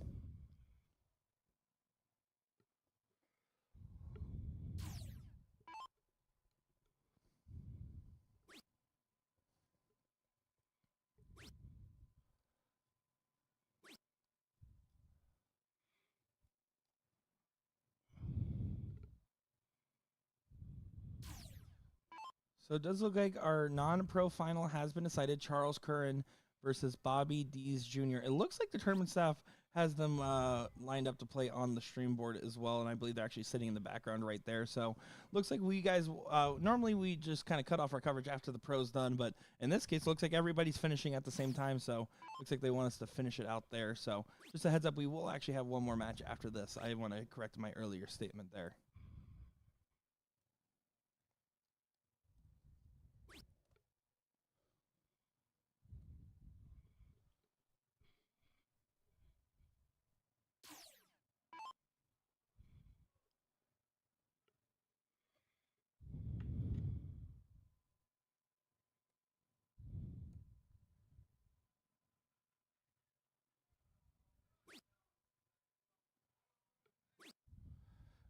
Elliott's not finding these 18s particularly well right now. That's where his shortcoming has been. It's been a lot of singles at it.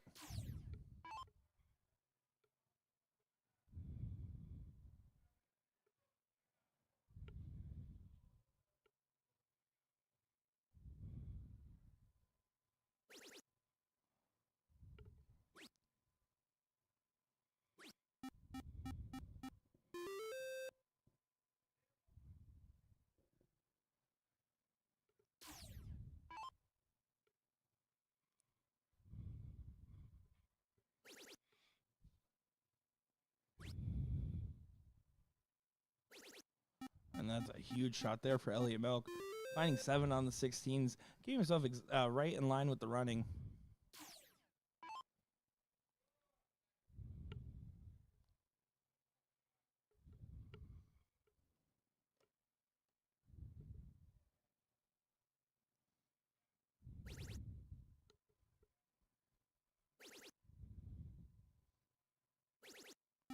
Ooh, and a 9 mark. How about that shot?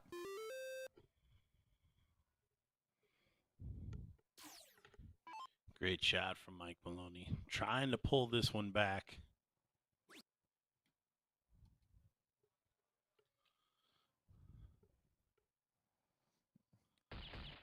Yeah, that's a smart switch on the last start there. Honestly, good placement of the first start for Elliott on the 15s, but wasn't able to ride in on the barrel, so had to bail out. Just decided to go for the bulls, and Elliott has shown his bulls are probably the best in the building with the way he's been hitting them today.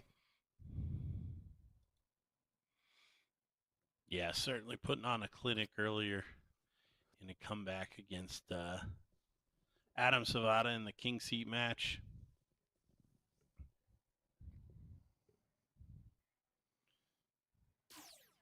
Maloney does leave it open, but Elliott's going to have to show us something again to wrestle this one away.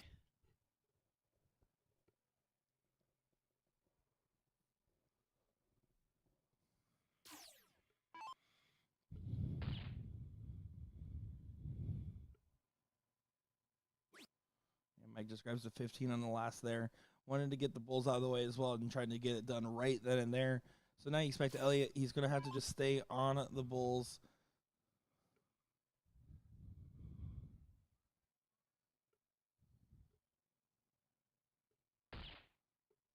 Going to try to leave himself in a situation where he can get an outshot. But yeah, he needed to hit at least 5 bulls there to make sure Mike Maloney had to spin a dart at the 17s.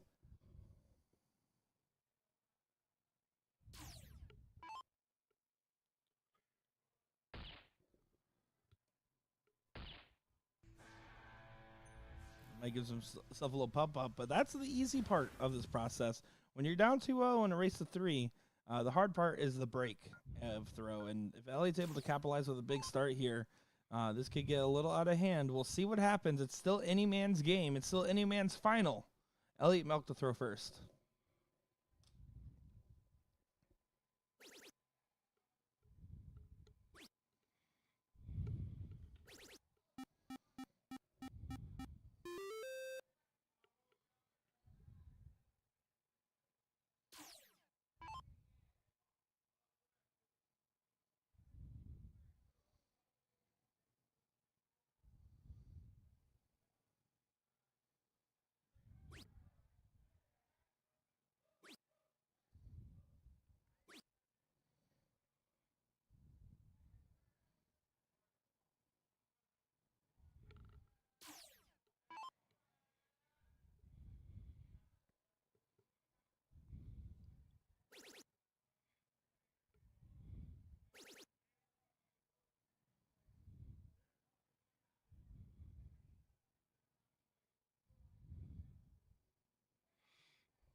Elliott's juggling career is over.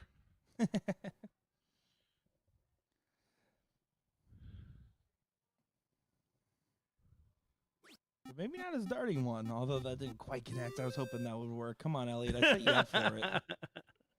Come on. I committed to it and everything. This is a big turn from Maloney. Oh, and he kind of just chucks up that last star. I don't love to see that. I know the frustration in the moment, but you got to have that never say die mentality because now Elliott here, 217s gets him a 3-house and 80-point advantage. He's going to try to run away with it here. He will run away with it here.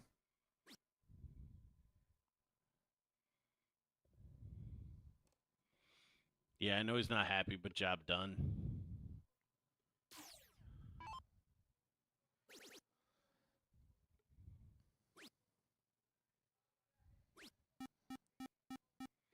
Mike refocuses.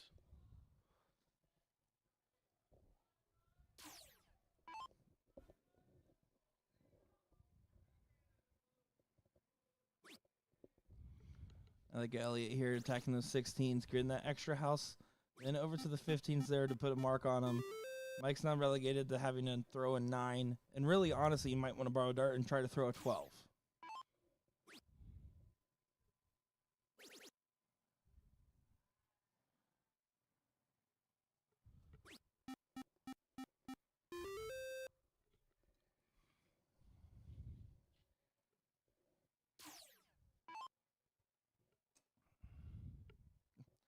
That's a good way to put it. Shane Rice put it in the chat best. The milkman came to deliver.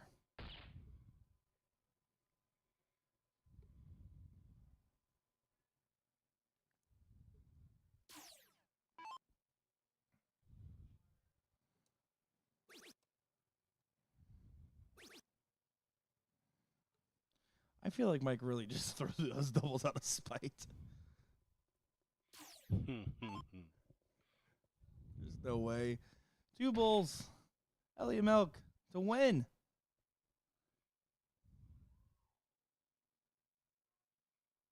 No game shot available for Maloney. So Elliott was a little frustrated, wanted to get it done there, but at the end of the day, there's no harm, no foul.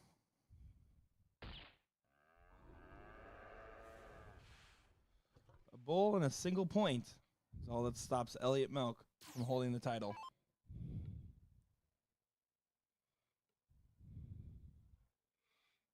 Yeah, dream scenario still has 2 options if he falls out on the bull to score.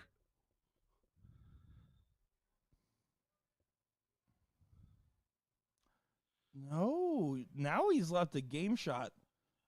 I don't think Yeah. Maloney's expecting. He wasn't even looking, assuming that the match would be over. He's going to be shocked to realize that he has a game shot. Yeah, very interesting. I'm surprised to see Elliott throw the point first, just because there's always an opportunity if you do miss on the bullseye to find it, and then you're just adjusting for your bullseye. But this would be huge. The shot's on, He didn't shoot the shot. and he didn't even take it. Yeah, I would have to imagine that Maloney just disengaged to the point where he doesn't realize it. That's uncharacteristic because you have to take that shot with this scenario. It's not like you have the option to. Like, that was a have to shoot.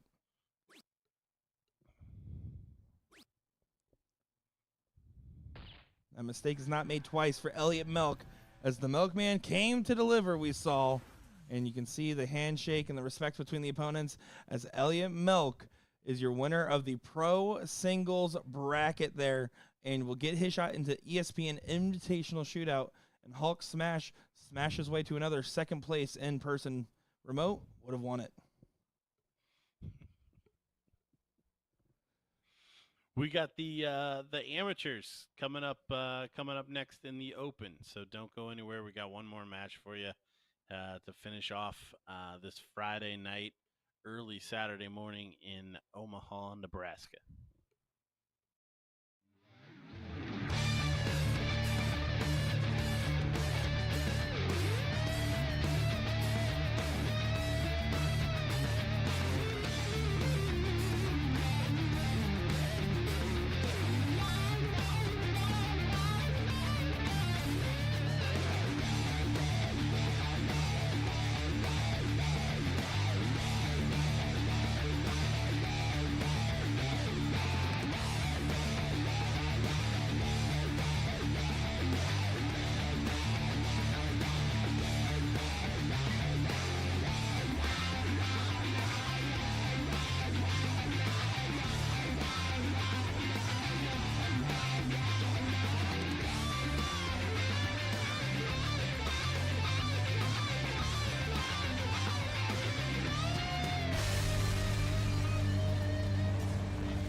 Alrighty, one more time, one more final for real this time. We got the men's cricket singles bracket here.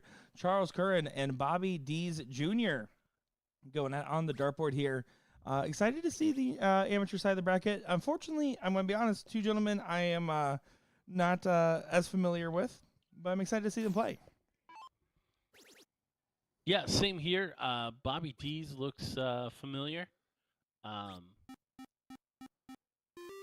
But yeah, anxious to see who's got the king seat for this. The king seat's going to be CC there. CC's got it. So CC straight away with the start in the very first leg is going to have an opportunity to really put BDJ on his heels. Yes, certainly. I will say my only interaction there was Bobby was standing next to Caitlin, and you can't see her in the chair there on the side. I said, Caitlin, I just want to say it was a pleasure to commentate you in the finals, and good shooting. And she's like, oh, thank you. And then Bobby turns and looks at me. He's like, we're going to be compensated? And I was like, I don't even know what that means, but sure. Absolutely. I believe Bobby's from the St. Louis area, according to the person that messaged me and told me that. So it's not that I believe it. That's what I was just told.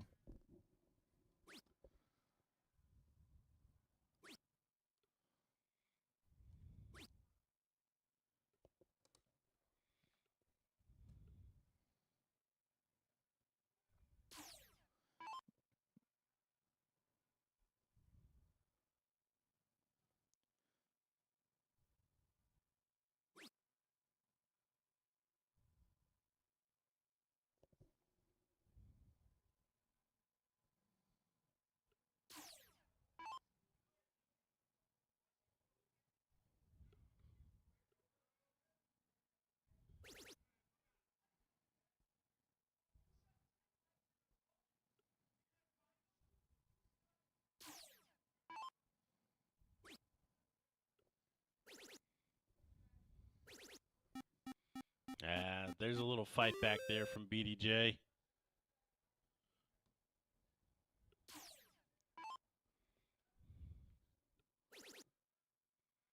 CC, the 19s are free.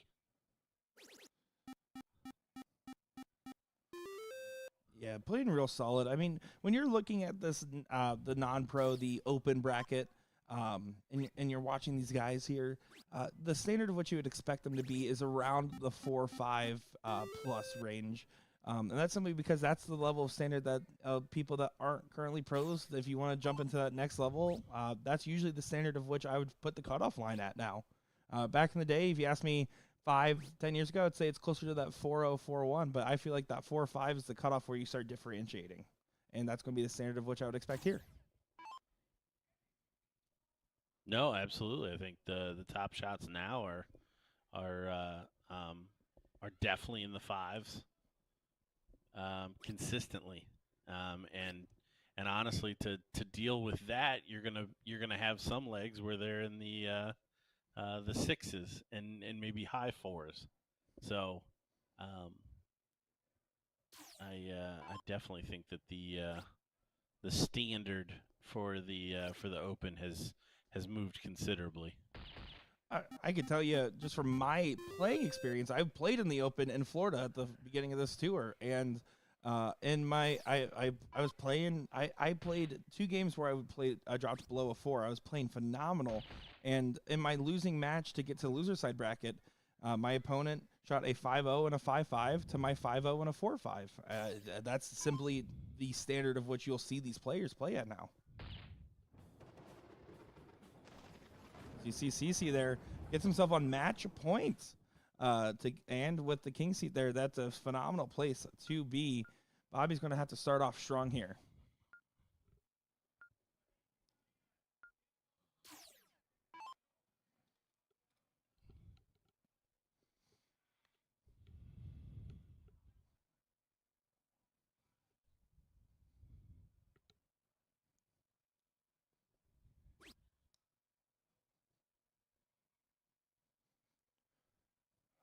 That's a cold open there. Huge opportunity for CC now.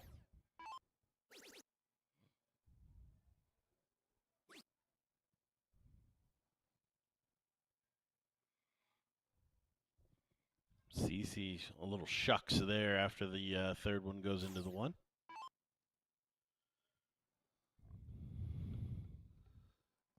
Looking at this non-pro bracket, I was kind of browsing around and looking. And honestly, the one gentleman that I'm surprised that didn't make it to the finals point is Jason Hawkinson, one of those guys that puts up some really good numbers. I know the reason he's not on the pro list is simply because he doesn't stop at many tour stops. But he actually finished out in 4th place there, and that's probably one of the guys where, if I looked at this bracket earlier, would have put as a favorite. Interesting. Not familiar with him. But yeah, the amateur from my experience has always been just kind of a minefield. Yeah. Whether it's somebody that was on the pro list and fell off, or isn't on anybody's radar. I mean, in Ohio and some of the New York ones and Pittsburgh that I've been to, there's always a rando Canadian that jumps in there too that seems to be able to play it at a different level. Yeah, and that's the other thing too, is you can be as good as you want on paper or as good as the hype says someone is, but it's about who brings their A game that day. And when you're playing an event, I mean, and this is a pretty standard, about if I'm playing a pretty full bracket, 7 hours is about the max range, and they're at the very end of it here after 7. It's about playing good for a long period of time and just having the better day. It doesn't matter about having the highest gear necessarily. Yeah, darts is definitely a sport of consistency, because you can't win any match in one shot.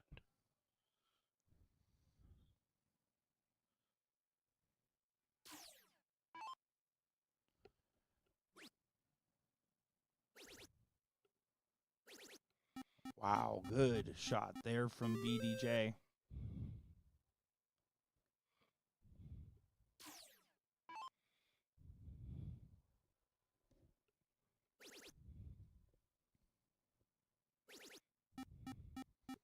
So I see in the chat they're saying CC's from Colorado.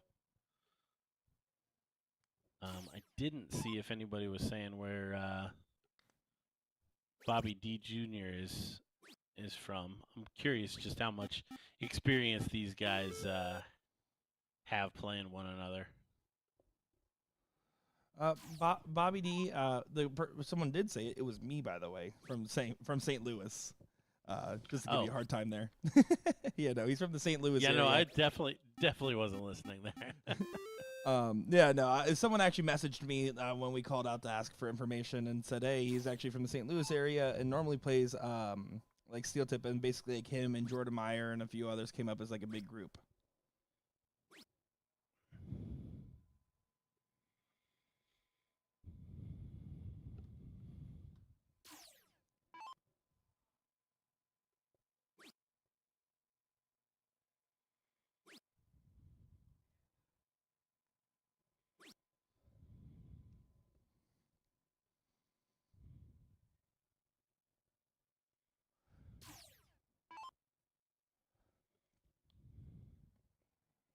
Gary, to kind of respond to your comment in there in the chat, I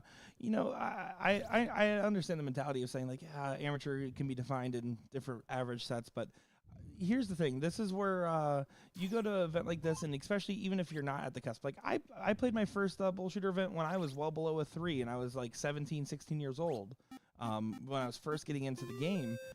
You play in these as a proving ground and a place where you can really sharpen the saw for future endeavors.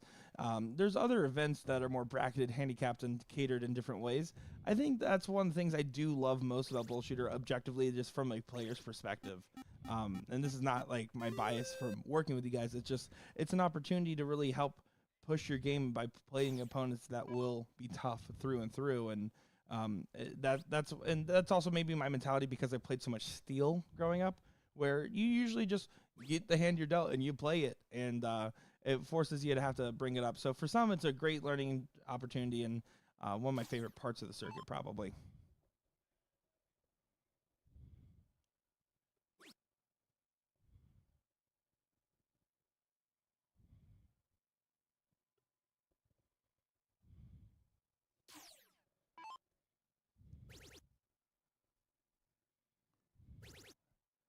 This is getting to be quite the hefty battle, huh?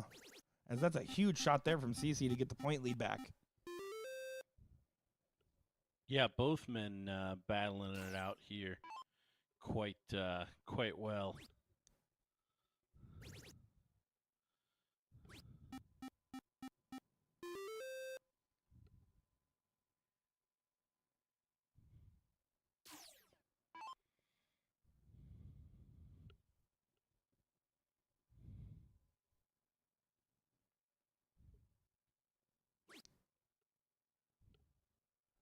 You can definitely tell that Bobby's raised his standard significantly from that first leg. I wonder if it was a little bit of just that first leg blues, or maybe it wasn't a terribly long sit, because he came from the loser side of the bracket. But maybe that little bit of a sit there, whatever it may be, it seems like he's shaking it off completely, and the CC's been maintaining his same standard.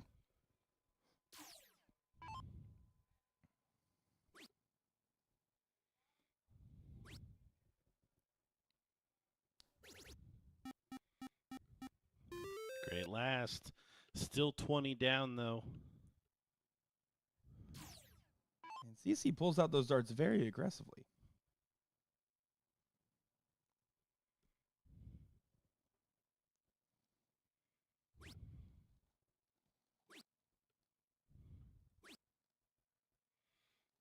Oh, an opening here.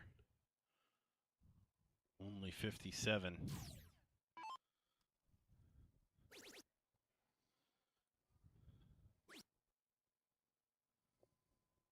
See if CC's going to take a shot.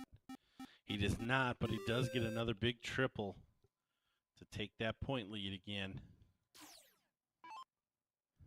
Yeah, I love that. I love, especially given this scenario, adding those points adds the pressure, and it's about seeing who cracks first, as they've both obviously risen to the occasion. Bobby finds 7. He's pushed, and he just keeps rising and rising. These guys are playing really solid darts right now. Oh, yeah, that's a good spot, too, to stack. Oh, what a shot. The timing of that shot. These guys are doing so well to continue. 7 mark, 9 mark, 9 mark is the last 3 shots for you guys, by the way. These guys are rising and rising their averages. Pressure now back on CC. He hit a 9 in his last go and is coming back well behind in this go. Pretty much blocked himself out of that trip. Had to hit the cover shot there and went over to the 15s. Incredible standard for these guys. And for people in general right now because of the timing. It's some good darts.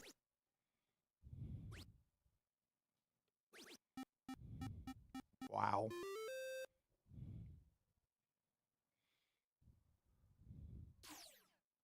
7 mark, 9 mark, 6 mark was the last 3 shots there for Bobby.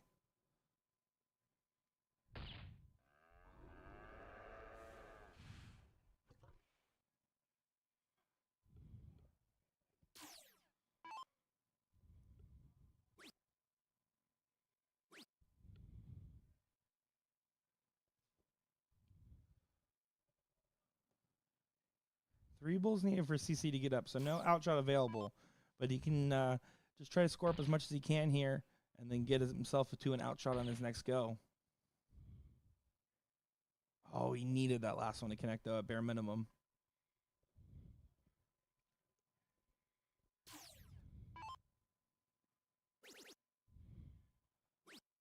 And see, that's the difference. And I wonder if he's thinking it's a 20-round limit rather than a 25-round limit. But you'll see it in the pro versus the non-pro, given the same situation with the 2-house advantage. You shoot the bull first there majority of the time and then hit the cover. There he opted to just stay down and add as much as he can, kind of elongating the game a little bit more than he needed to. But that's about establishing the comfort that these guys try to do.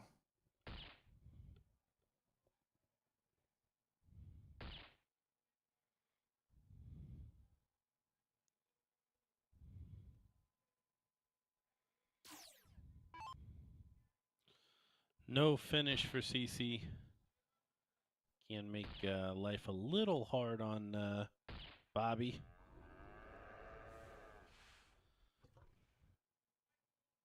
but it's not going to happen. So one bull send us to a decider.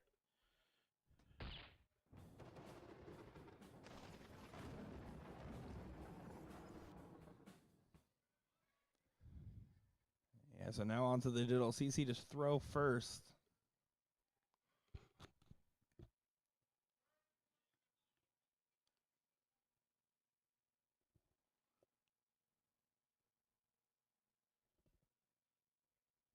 And looks like, yeah, Bobby does get it in there. So here we go. Last leg decider. Bobby wins it. We go to one more set. If CC wins it, it's all over. Let's see who wants it more between these gentlemen, as they both, as they shown in that leg, won it pretty bad.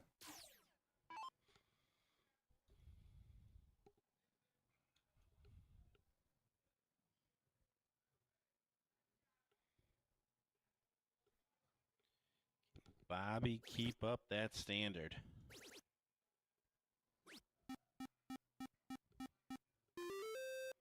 Yes. Yes, he can. Yeah, he didn't care for your question. Let's put it like that.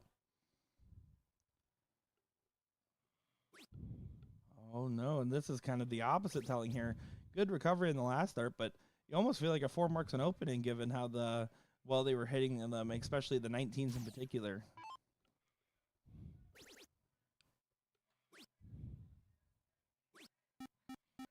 Yeah, Bobby cruising along right now.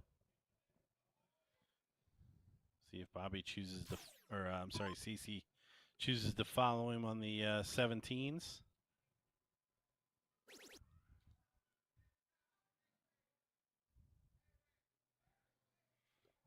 Back-to-back fours.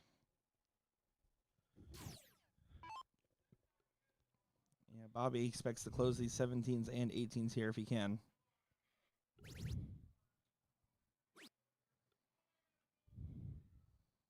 Not quite, but still a pretty good round, all things considered.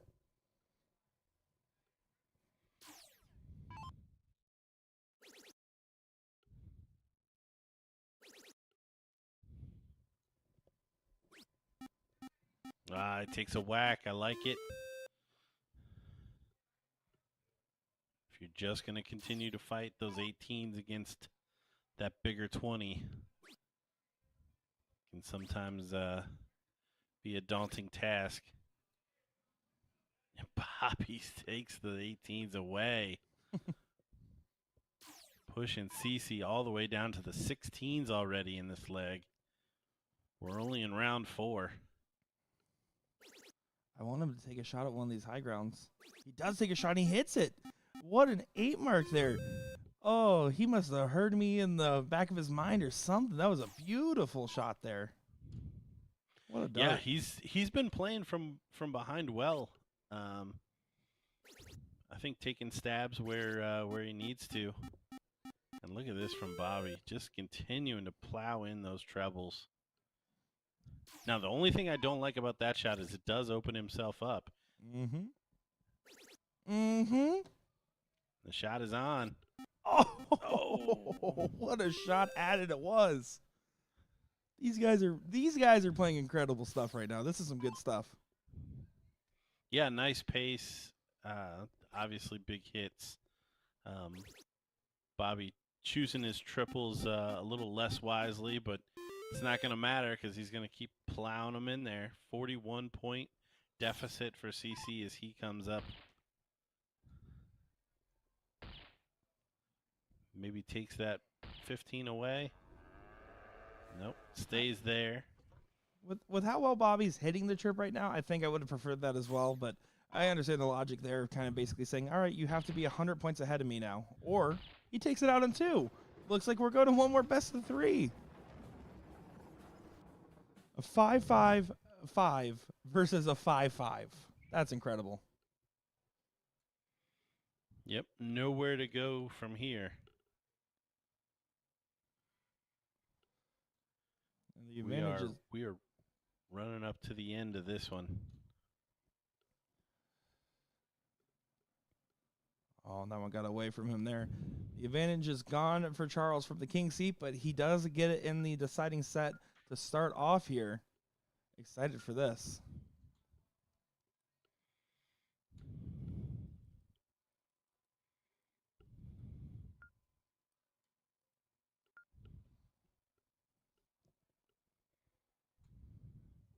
they're just going to get reset, relogged in here real quick.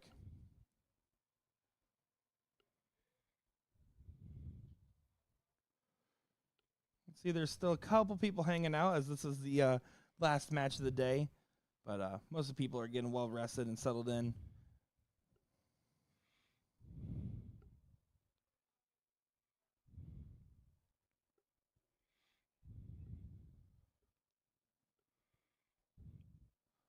But here we go. The last match before the start of the rest of the day. Depends on if it's half full or half empty. Yeah. Depends on which way you're approaching the limit.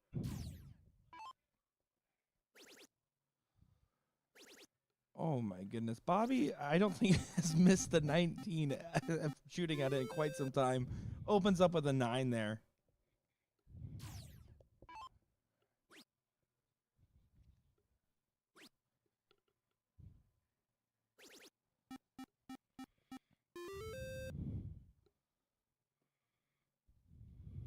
CC answers with a 5. But Bobby is just going to try to follow the momentum of his first turn here.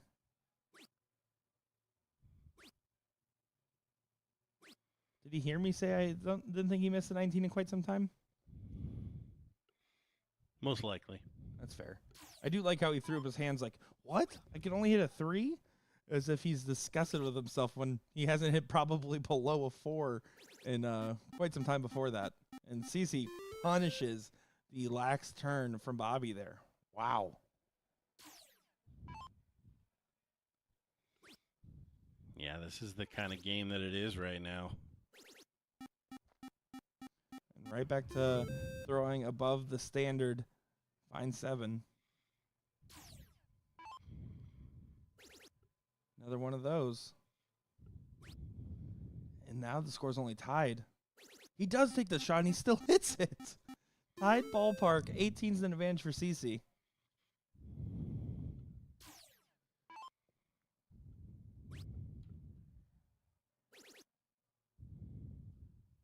Oh, but the dagger back doesn't hit. Yeah, he chucked one up there.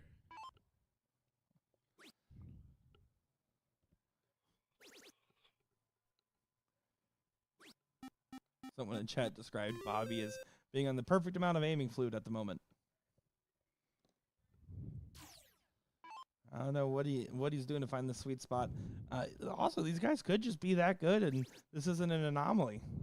They are new to us, but not new to darts. Well, and I feel like both of them, like the pace is suiting them. Nobody's messing around. They get up there, they pull their darts, they get out of the way. The board flips over. It just makes it that much easier for you to perform. There's nothing else in between there. Oh, I certainly agreed. And people that don't believe in icing or antics hurting or helping players in matches is absolutely wrong, because if you're as a dart player, if you're in a match with a good flow and pace to it that you like, there's no better feeling. It makes darts feel so much easier. What a shot. CC continues on. 5-1-4, 5-5. These guys are neck and neck again, racing to the finish line. Yeah, CC looking like he may win the first leg again. Oh, he shot the wrong dart.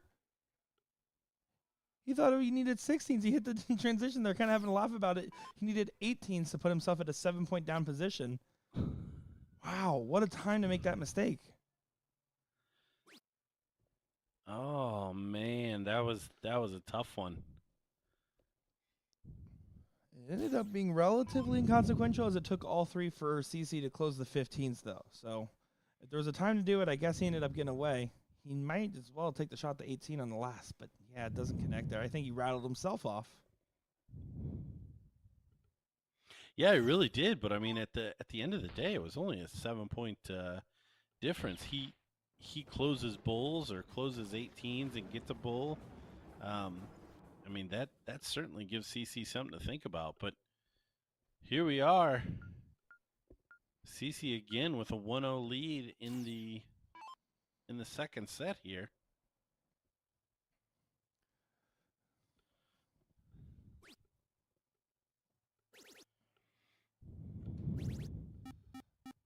And you can see him back to throwing fireworks.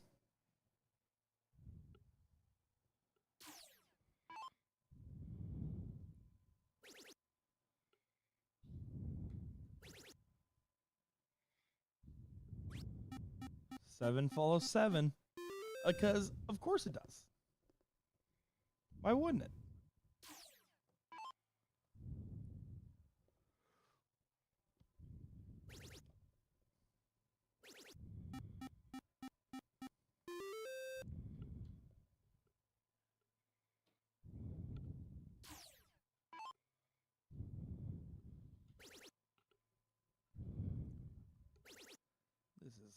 This is just kind of silly. I'm going to be honest. This is a silly level of performance from these guys. For the whole regional tour, we got a chance to cover a couple of the non-pro matches, and they've all been a varying standard. But this is by far the highest one we've seen.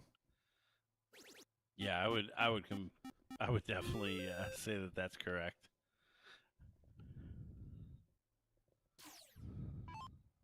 I'll be honest, and I'm going to be fully transparent here. I was a little not sad, but I was ready to, get to work on dialing in the computer and maybe get to bed a little bit early here before the start stream tomorrow. So when I saw that they held this match for us, I was like, oh, okay, that's fine. And now getting this, I feel completely better about the ordeal, and they were absolutely right to do so. What a shot again from BDJ. Yeah, BDJ just really wanting to push this to the limits. CC find another one.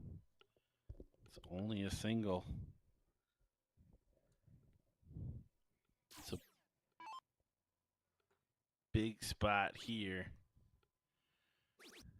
Put some distance between him and CC, and that's exactly what happens. Looking like we're going to a decider.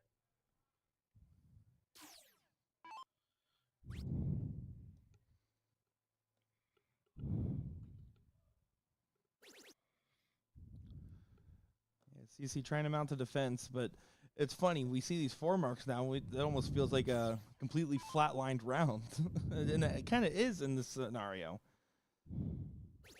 As these triples seem almost automatic for these guys. As Kate in the chat said, who made these triples so big?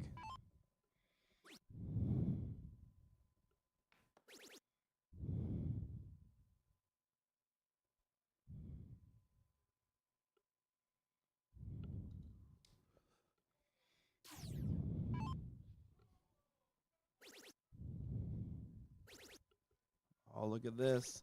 Finds the white horse there, basically sealing away the chance of winning this leg for CC and forcing a last leg decider.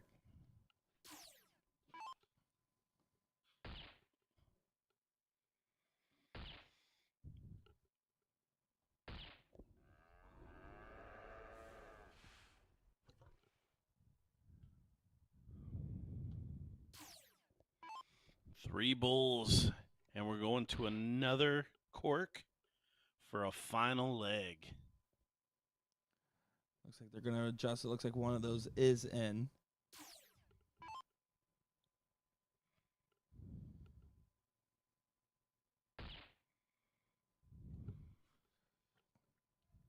Drags his 614 down to a measly 563.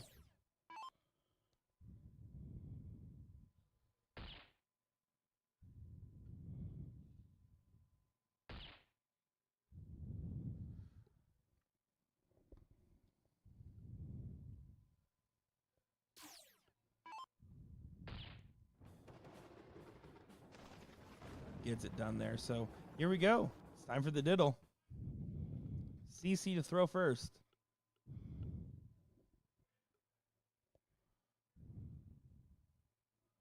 Good one. But it could also potentially be used against them. Oh, no, caught on the other side of the barrel. So CC did get it by 1 hole there. So he'll get the start. And it's been pretty chalk on the starts for the most part. So we'll see what happens. It could be any man's game. Both these guys have shown clearly that they want it. And now it's about who really wants it that bad. Who can continue to throw in the fives?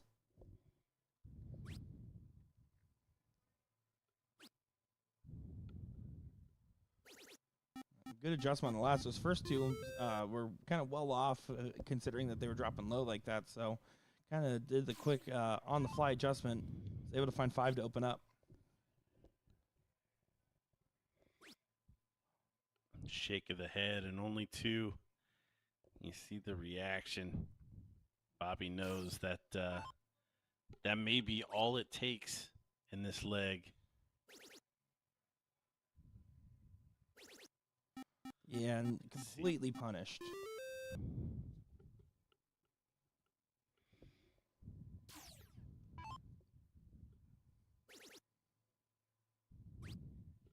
Oh, it deflected it. Looked perfect, and then that last one just doesn't work for him there. And that's showing the signs of the cracks in the dam.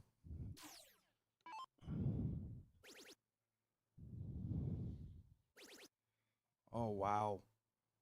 Wow. Answers with a white horse of his own here. You can kind of see Bobby almost reside and know, oh man, now's the time this happens. This is this is where it finally starts to drop off. Is in this leg. He couldn't believe it.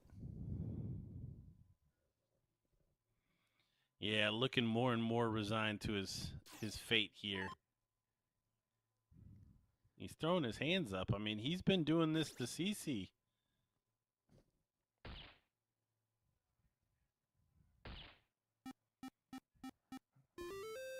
It's not like he hasn't been dishing this out. Absolutely. He just happens to be taking it right now. Yeah, you might be disappointed in this last leg here, but he played incredible. And to get this far into the double dip and come down to the wire, CC had to throw in the 6s here. You almost felt to throw it like this. A 6-2-3, a winning leg to get the title and to hold the plaque. Congratulations to both these gentlemen, and both welcomed additions to the pro list. Absolutely. Oh, 100%. Absolute pleasure to watch. I mean, I'm the same way with you. You never, I mean, double dip at the end of your shift, if you think about it from that point of view, is brutal. But oh my gosh, thankfully I'm a dark geek, and that was just a pleasure to watch. Again, Bobby fell off a little bit there in that final leg. Well, probably a mark and a half at least. But yeah, I mean, we were treated there to a great amateur final. Well, Gordon, I will not see you the rest of the weekend as I'll have DJ with me, and I just want to say it's been a lot of fun commentating this regional tour with you, and next time we'll be talking, or at least next time we're in the same room, as I don't know how much I'll be commentating in Chicago, but we'll be in Chicago for the finals, so I'm excited for that. Yeah, looking forward to it. Hope you guys have a great rest of the weekend, but I'm sure you guys will see me pop into the chat every once in a while. I got to make sure you guys are doing a good job. Oh, yeah, and if not, you'll pop in when the Mike Maloney interview plays for sure. So, either way. 100%. Have a good night, everybody. Appreciate everybody spending some time with us and enjoying the darts. Yep. Be safe, everybody. We will be live about 10:45 Central tomorrow. So tune in there. We'll be live, bringing you the action all weekend long. Have a good night, everybody.